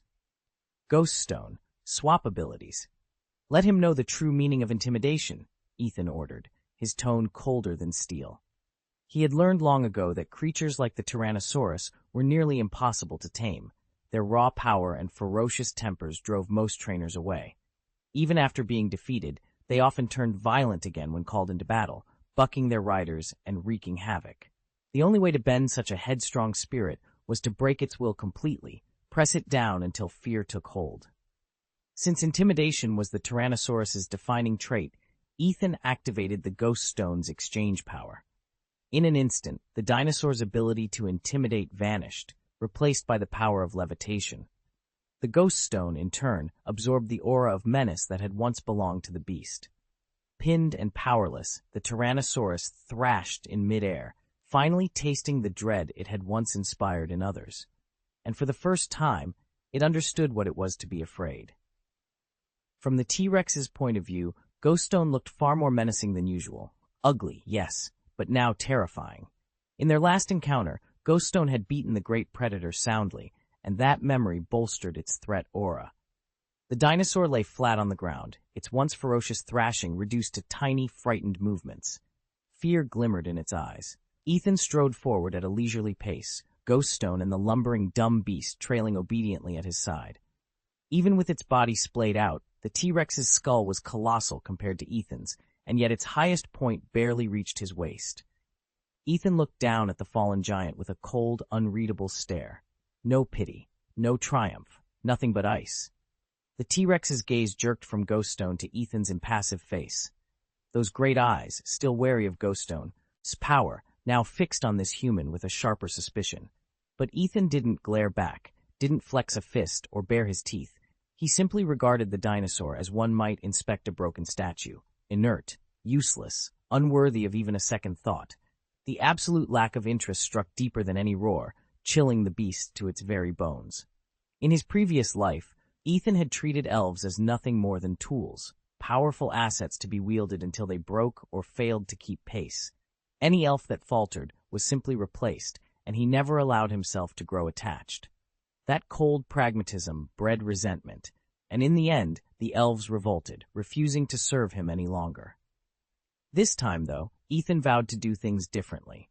He resolved to win each elf's loyalty by treating them as if they were family, showing genuine care for their well-being. The results exceeded even his highest hopes. His elves fought with unparalleled skill, and their bonds with one another grew so strong that they moved as a single, unstoppable force. Still, Ethan believed his heart was big enough to hold them all, that he could welcome every elf into his circle, without reservation. Yet he hadn't anticipated how differently one particular elf would see him. Tyrannosaurus, Ethan's most formidable tool elf, belonged to the old way of thinking. In Ethan's first life, he'd overseen 20 or so elves under the Quasi-King's banner, and his authority had felt precarious. He'd learned to keep his distance, to see each elf only in terms of strength and obedience. Now, faced with the colossal form of Tyrannosaurus, Ethan felt small by comparison.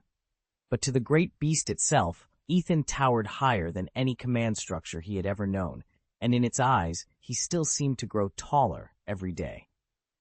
Ethan could feel the ghost stone's intimidation skill humming beneath his skin, amplifying every ounce of menace in his posture. He loomed over the thrashing Tyrannosaurus, his voice cold and merciless. "Tyrannosaurus," he said, "you've already lost once today. Now you'll do as I command, or I'll kill you without a second thought." The massive dinosaur's eyes, blazing with ancient defiance, flicked up to meet Ethan's. A moment later, its struggles slackened. The creature dared not risk further provocation. Ethan allowed himself a small, satisfied nod. This Rex was tougher than any hatchling he'd tamed before. If he hadn't shown mercy, the beast would already be dead. And now, as its victor, Ethan had every right to demand obedience. With no hesitation, he pressed his boot down onto the dinosaur's flattened skull, pinning it to the sandy ground. The jaws snapped helplessly beneath his heel. Leaning in close, Ethan let his whisper carry like a blade. "Make so much as one move," he warned, "and I'll sever that tail of yours. Then I'll toss you back into the sea and leave you to drown." The Tyrannosaurus froze utterly. Death by his hand might even have felt merciful compared to the horror of maiming and abandonment. In its massive eyes, Ethan saw the flicker of true fear for the first time. Chapter 2. Serve. Dark Rise of the Elves. Ethan's heart skipped a beat. Without a tail, he was destined to become the laughingstock of the entire Tyrannosaurus clan. He could never return to his pack. How could a tailless Tyrannosaurus face his peers with any honor? And worse still, crucial reproductive organs are located at the base of the tail. Did Ethan, now trapped in this mighty beast's body, even retain those essential parts? Chapter 217. Super Evolution. A heavy silence fell over the clearing as Ethan held the Tyrannosaurus in his determined gaze. Beside him, Ghoststone loomed like a specter of judgment. At last, whether cowed by Ethan's promise to sever its tail or simply crushed by his unshakable will, the great beast knelt and lowered its massive head, signaling its surrender. It even stood still long enough for Ethan to climb onto its skull without protest. Ethan then tapped into his newly evolved psychic gift, gently probing the creature's mind. What he found was not defiance, but pure, quaking fear and a complete impulse to submit. The Tyrannosaurus had no fight left in it. "Let's move out," Ethan said quietly. He and his companions led the subdued dinosaur back to the heart of the elven camp, where the rest of their party waited. "You've earned a night's rest," he announced to the assembled elves. "At dawn, we set sail." That evening, most of the elves relaxed and recovered. But the hulking beast companion and Ghoststone chose to review every lesson the day's skirmishes had taught them, refining tactics, mastering new techniques, and gauging the extent of their powers. The remaining elves followed Ethan's personalized bedtime routine of gentle stretches and breathing exercises before turning in.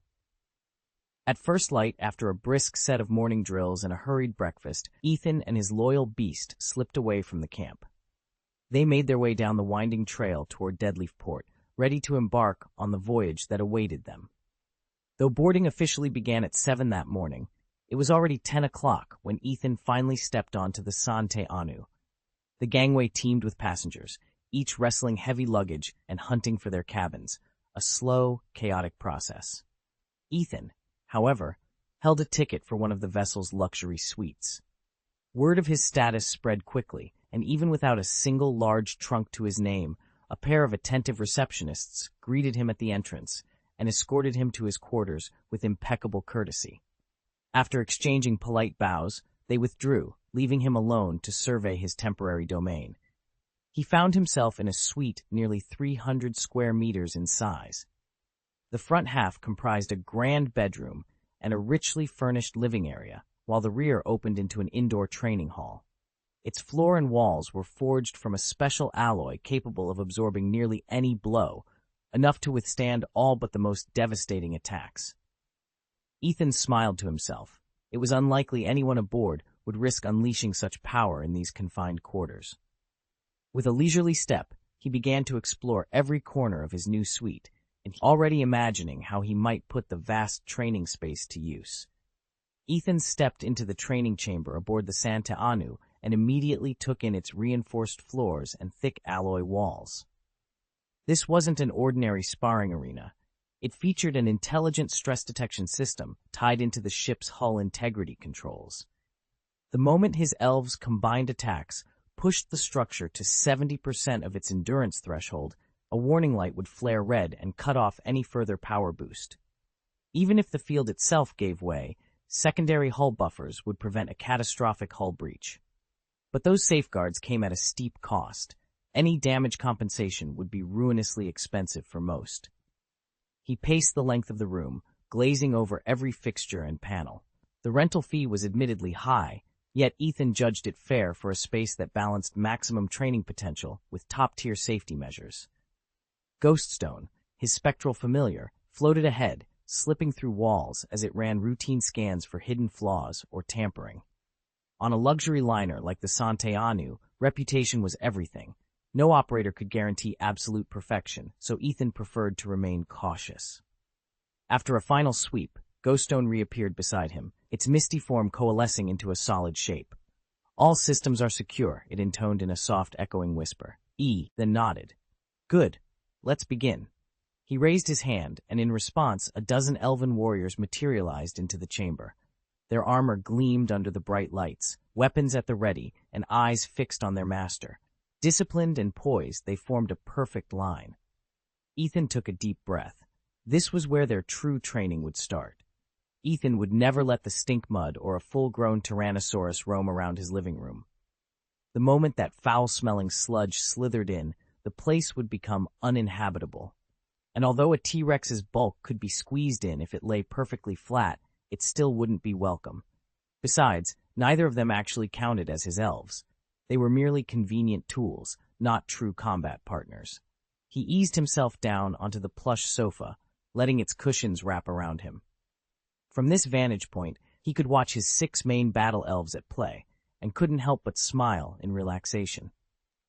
It had only been a month and a half since he'd awakened in this world, and already he commanded half a dozen talented fighters. A claw-tailed scorpion was the picture of gleeful mischief, batting about the translucent ice cubes materialized by its companion, the Frostclaw elf. In return, Frostclaw would flick the scorpion's tail teasingly, sending it skittering. These two were, without question, the strongest among Ethan's roster. Ever since the ghost elves condensed their essence into ghost stones, both Frostclaw and the scorpion had advanced to the sub-cyan tier. According to his system's readout, once they finish absorbing the lingering poison gas residue, they'll stabilize fully at the light cyan grade, an achievement neither of them could have dreamed of before. Ethan now commands 3 light blue qualified elves. Once they're fully trained, their power will skyrocket. Beyond those, there's the so-called dull beast. On paper, it's only dark green grade, but its innate talent is astonishing.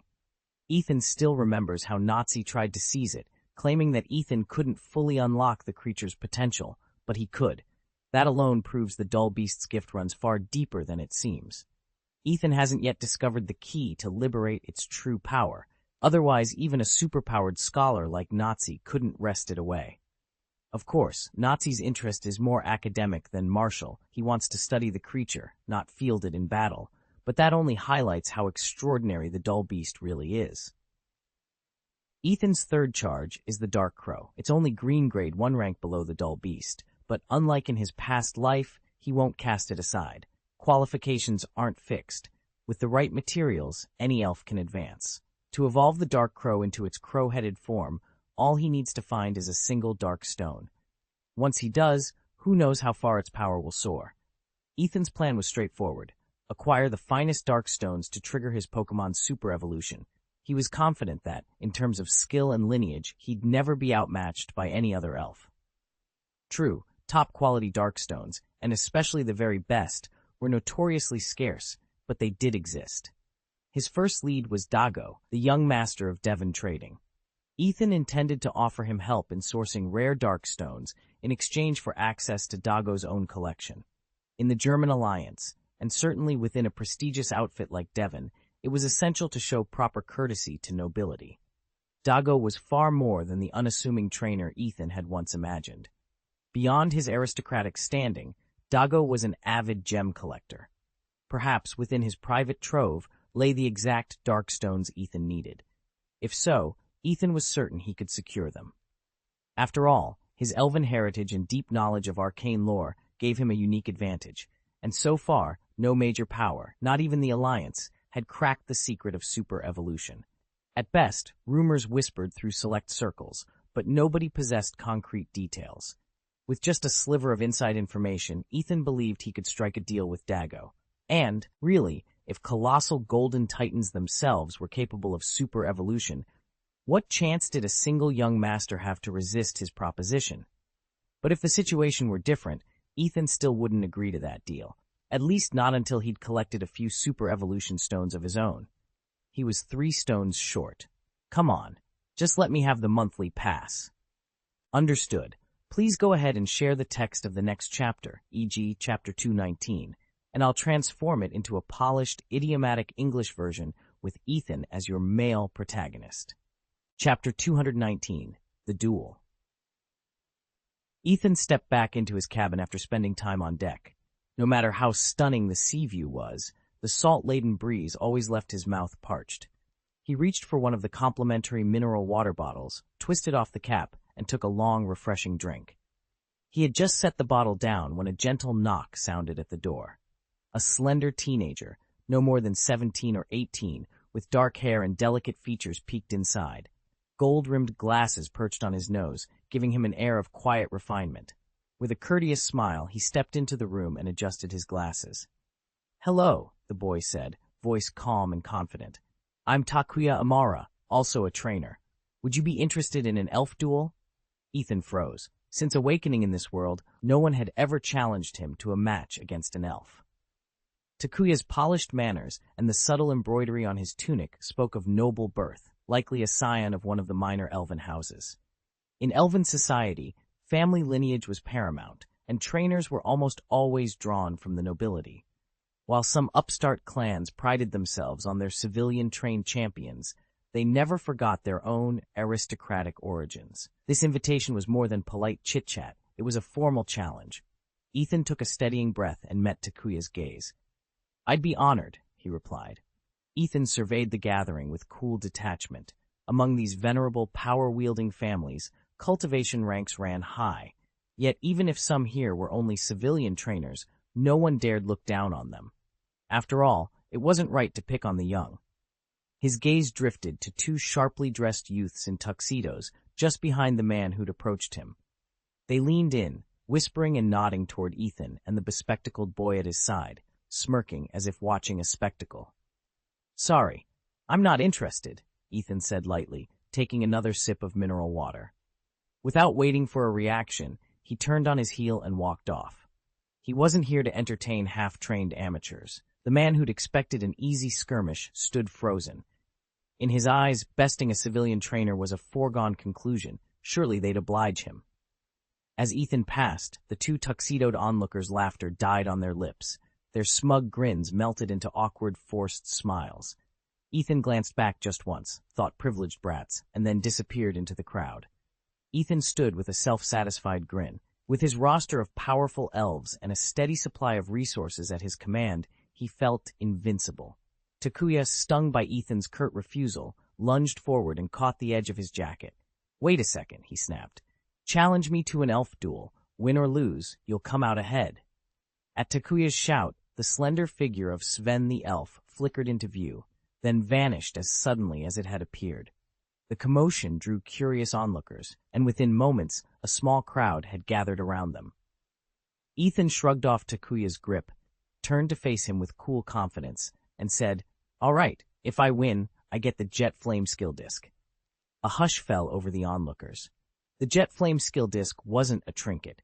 It was a rare item worth hundreds of thousands of dollars, something even the wealthiest students at St. Anne Academy rarely saw, let alone purchased. Murmurs rippled through the crowd as they exchanged stunned glances. Takuya's face went pale. He had money, enough to be reckless if he wanted, but high-stakes generosity like this was beyond even his means.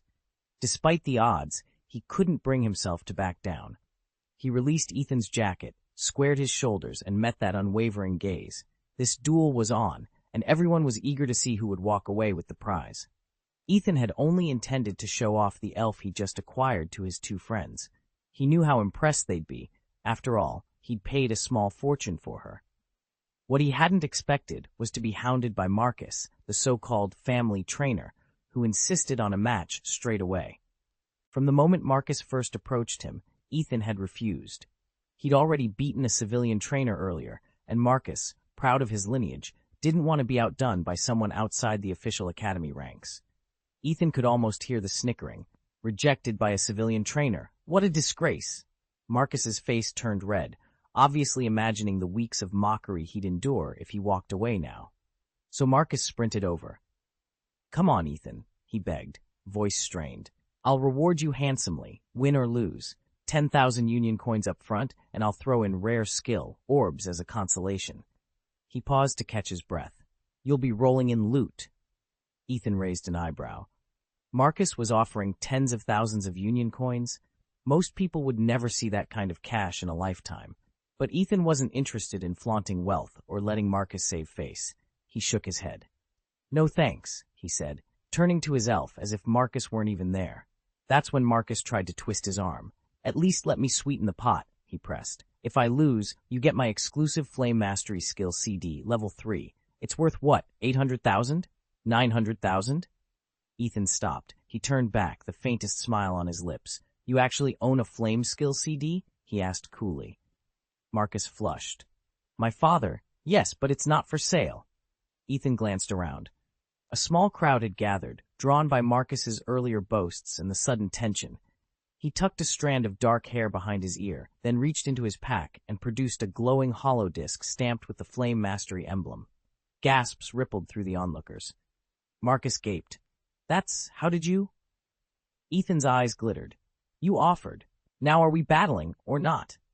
He held the disc between thumb and forefinger, its embers flickering in the afternoon sun. Silence fell, broken only by the low hum of energy pulsing from the Flame CD. Everyone knew its rarity and its power. Marcus swallowed, sweat beating at his temples. Across from him, Ethan's elf stood calmly at his side, her emerald eyes alight with anticipation. The challenge had just begun. Ethan fidgeted as he tried to settle onto the tiger's broad back. His cheeks burned with embarrassment. He'd promised to show off his flame-spraying skill disc, but he didn't have the money to purchase it. Around him, the crowd was starting to murmur and point, and the prospect of being the center of attention made his heart race. Then an idea struck him. If they refused to produce the skill disc, he'd simply raise the stakes until his opponent couldn't back out. That would force him to forfeit on his own, and Ethan could breathe easy once more. "All right," he said, summoning a confident grin. "If I win, I get your stupid beast." His opponent barely glanced at Ethan's words. After all, what threat did a stupid beast really pose? Still, as he looked at the animal standing beside Ethan, he noticed something odd. Its fur shimmered in an unusual hue, unlike any ordinary elf beast he'd ever seen. A dozen wild theories raced through his mind before he landed on one. It had to be a rare, differently colored, what trainers called a shiny elf. A civilian trainer owning a shiny creature? Impossible. Yet, seeing it now left him no choice. He straightened his shoulders and insisted, then it settled. If you lose, that beast is mine. Ethan stiffened as hushed voices drifted toward him. If he really can tame that creature, he'll leave all the others in the dust. He'll be the one who owns a flash elf, one onlooker whispered. That dummy beast is worthless. No clan would keep it around. Is that a flash elf? Another asked. By the look of it, this kid's luck ran over him. Too bad nobody warned the clans hunting these things, someone else murmured. Their colors mimic ordinary beasts. I'd have missed it if I hadn't been tipped off. What exactly is a dumb beast? A final voice piped up, curiosity and derision mingling. Ethan's jaw tightened. The creature at his side, nicknamed the MB Beast, was pale pink, its translucent skin stretched over veins bright with the nutrients it fed on. Up close, you could see how its crimson vessels glowed. From a distance, you'd never guess it was a flash elf, one of the rarest mounts in the sky. But Ethan had done the impossible. He'd caught one. And now, all those whispers would have to listen as he proved them wrong. Ethan's gaze locked onto the figure standing before him, Imamura Takuya. But it wasn't just Takuya who drew Ethan's attention. Everyone in the crowd wore the same eager, hungry expression, as if they'd taste victory through him. A flicker on Ethan's interface alerted him to the hibiscus skill indicator. In an instant, he ran the numbers, the power gap, the cooldown timers, even the stamina cost. All of it added up, and there was something else he couldn't ignore. This match was part of a special event called Dark Rise of the Elves, meaning monthly ticket rewards could be on the line. Could they really be paid out this time? Ethan forced his pulse to steady. He might not know exactly how high the stakes were, but he did know one thing. Every spectator in this arena was counting on him to win, and he wasn't about to let them, or himself, down. Chapter 220, Waiting for Battle. Ethan fixed his gaze on the youth before him, Imamura Takuya, then cracked a cold smile. All right, he said, but first show me the cooldown on your jet flame skill. A sharp glint flickered in Ethan's eyes as he thought of his own elf. If they weren't standing aboard the transport ship, he might have let his anger explode outright. Takuya's face brightened at Ethan's concession. He was convinced of victory. Ethan was only a civilian trainer after all. How many resources could he possibly have poured into his elf? And that simple coat he wore looked every bit the uniform of a junior trainer, a clear indication of his rank. Takuya had beaten junior trainers countless times, and now he had a brand new elf whose stats gave him a definite edge. Confidently, he accepted the wager. Alliance trainers were famously particular about their attire. A junior trainer wouldn't stoop to wearing a novice's clothes, nor would a novice dare to don junior garb. Uniforms were more than just clothing. They were a badge of status. In our world, a trainer's reputation is as visible as the uniform on their back. The stronger you are, the higher ranked your gear. And conversely, if you aren't powerful enough, wearing advanced attire only invites ridicule. A junior league trainer, for example, would never don an intermediate league uniform. The moment someone of true intermediate rank calls them out, their lack of skill becomes painfully obvious. Ethan hasn't yet earned an intermediate trainer's badge, but in raw ability, he far exceeds his junior league peers. Unrestrained in the wild, he could take on 10 junior trainers at once and come out unscathed. Even in an indoor arena where space and tactics matter more, he could defeat at least 3 opponents without even causing significant damage to the surroundings. After all, most junior trainers have little wilderness experience, and even the Rockets' captain would struggle against Ethan's seasoned survival instincts.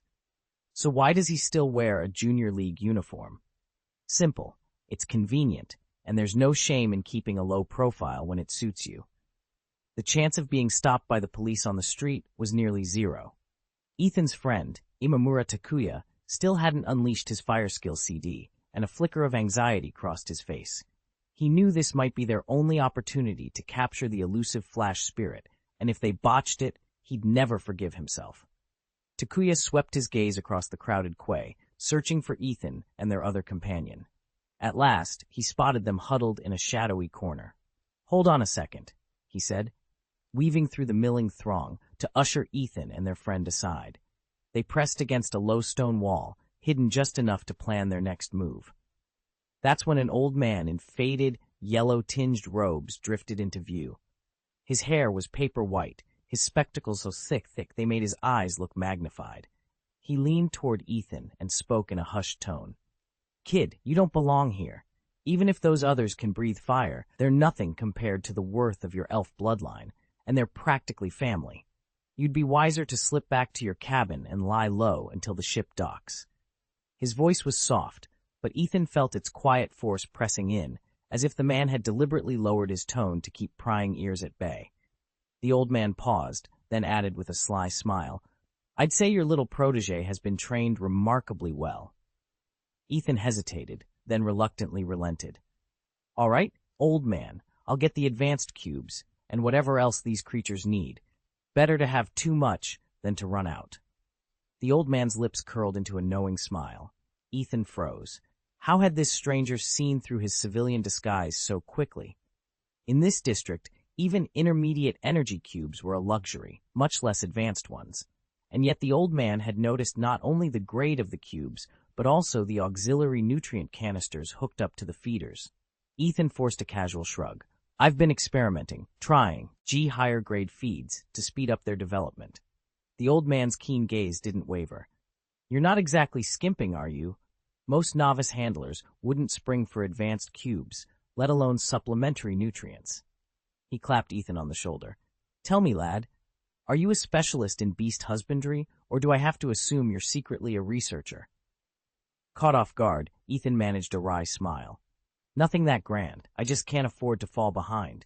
These beasts need every advantage I can give them." The old man nodded approvingly. "A sensible approach. Then let's make sure you're well supplied. I know a reputable supplier who won't shortchange you, for the right price, of course." Ethan exhaled, relief flooding through him. Finally, someone who understood the demands of raising these so-called dumb beasts. And if this old man could point him toward the best feed and nutrients, maybe Ethan's little herd would stand a chance after all. Ethan couldn't shake the feeling that the old man opposite him was no rookie breeder. His sharp, almost predatory gaze betrayed years of experience, certainly more than a recently promoted senior breeder. Yet the man's ragged clothes and battered elf ball belt looked nothing like what Ethan imagined a veteran breeder would wear. He rolled the thought away and met the old man's eyes with a confident smile. "Don't worry about him," Ethan said coolly. "He won't be my match. I'll take that skill CD." He'd actually come here last time hoping to buy a flame-squirting skill disc for his lumbering water-type beast, only to find his funds falling short. Now, fate had dropped an even better opportunity in his lap. Ethan's certainty that his opponent, Takuya Imamura, couldn't beat him rested on solid evidence. Earlier, he had discreetly scanned the elf balls on Takuya's belt, uploading every stat and ability readout to his chip. One of Imamura's elves was pure electric type. In Ethan's mind, there was no way a static lightning creature could weather his water powerhouse. He suppressed a smirk.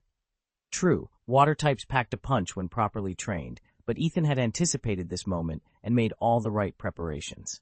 He was more than ready. Ethan sank into the stands, arms folded, watching the field below with unconcealed skepticism. "Generally speaking," he began, his voice low but clear, "if both sides have magic users of equal rank and expertise, the team whose commander can suppress elven attributes has the edge. But it's no guarantee of victory." He shrugged, cool confidence in his posture. Relying purely on raw elven reserves isn't enough. From the crowd's edge, the old man, long respected as one of the realm's master breeders, grimaced. He had come to dissuade Ethan from competing, but those words made him realize it was hopeless. The young strategist simply would not be talked out of risking his reputation. The elder's lips tightened. He recognized that stubborn gleam in Ethan's eyes, the same look he'd seen on more than one overconfident pupil. After a few moments' hesitation, enough time for Ethan's gaze to flick toward him, the elder turned away, shoulders stiff. He did not even wait to see the match begin. "Good luck," he called over his shoulder, but the tone was more a warning than encouragement. Professional courtesy, nothing more. Watching the old man stalk off, Ethan frowned, his brow furrowed as he tapped the side of his temple, engaging the neuroweave on his choker. He swept a silent scan over the elder and the three elves flanking him. The signature pulse of their bioware told Ethan all he needed to know. This was no ordinary breeder. He was a senior master, one of the very best. And if the elder had chosen to sideline himself rather than watch, Ethan reminded himself he must be expecting something remarkable from today's bout. Chapter 38. A startling discovery. Ethan froze in front of the glowing display. As he scrolled through the newly accessed files, his blood ran cold. There, among the mundane records, were detailed profiles of several elves he'd believed long gone, their names whispered only in myth. His heart pounded as he absorbed the implications. Who had gathered these secrets, and to what end? Author's note: thank you all for your continued support and for sharing your insights in the chapter reviews. Your feedback keeps me going. A special shout-out to the generous spirit who awarded me 2 million rewards. Prepare for a gentle scolding later. I owe you 2 more chapters. Stay tuned for the next installment of Dark Rise of the Elves.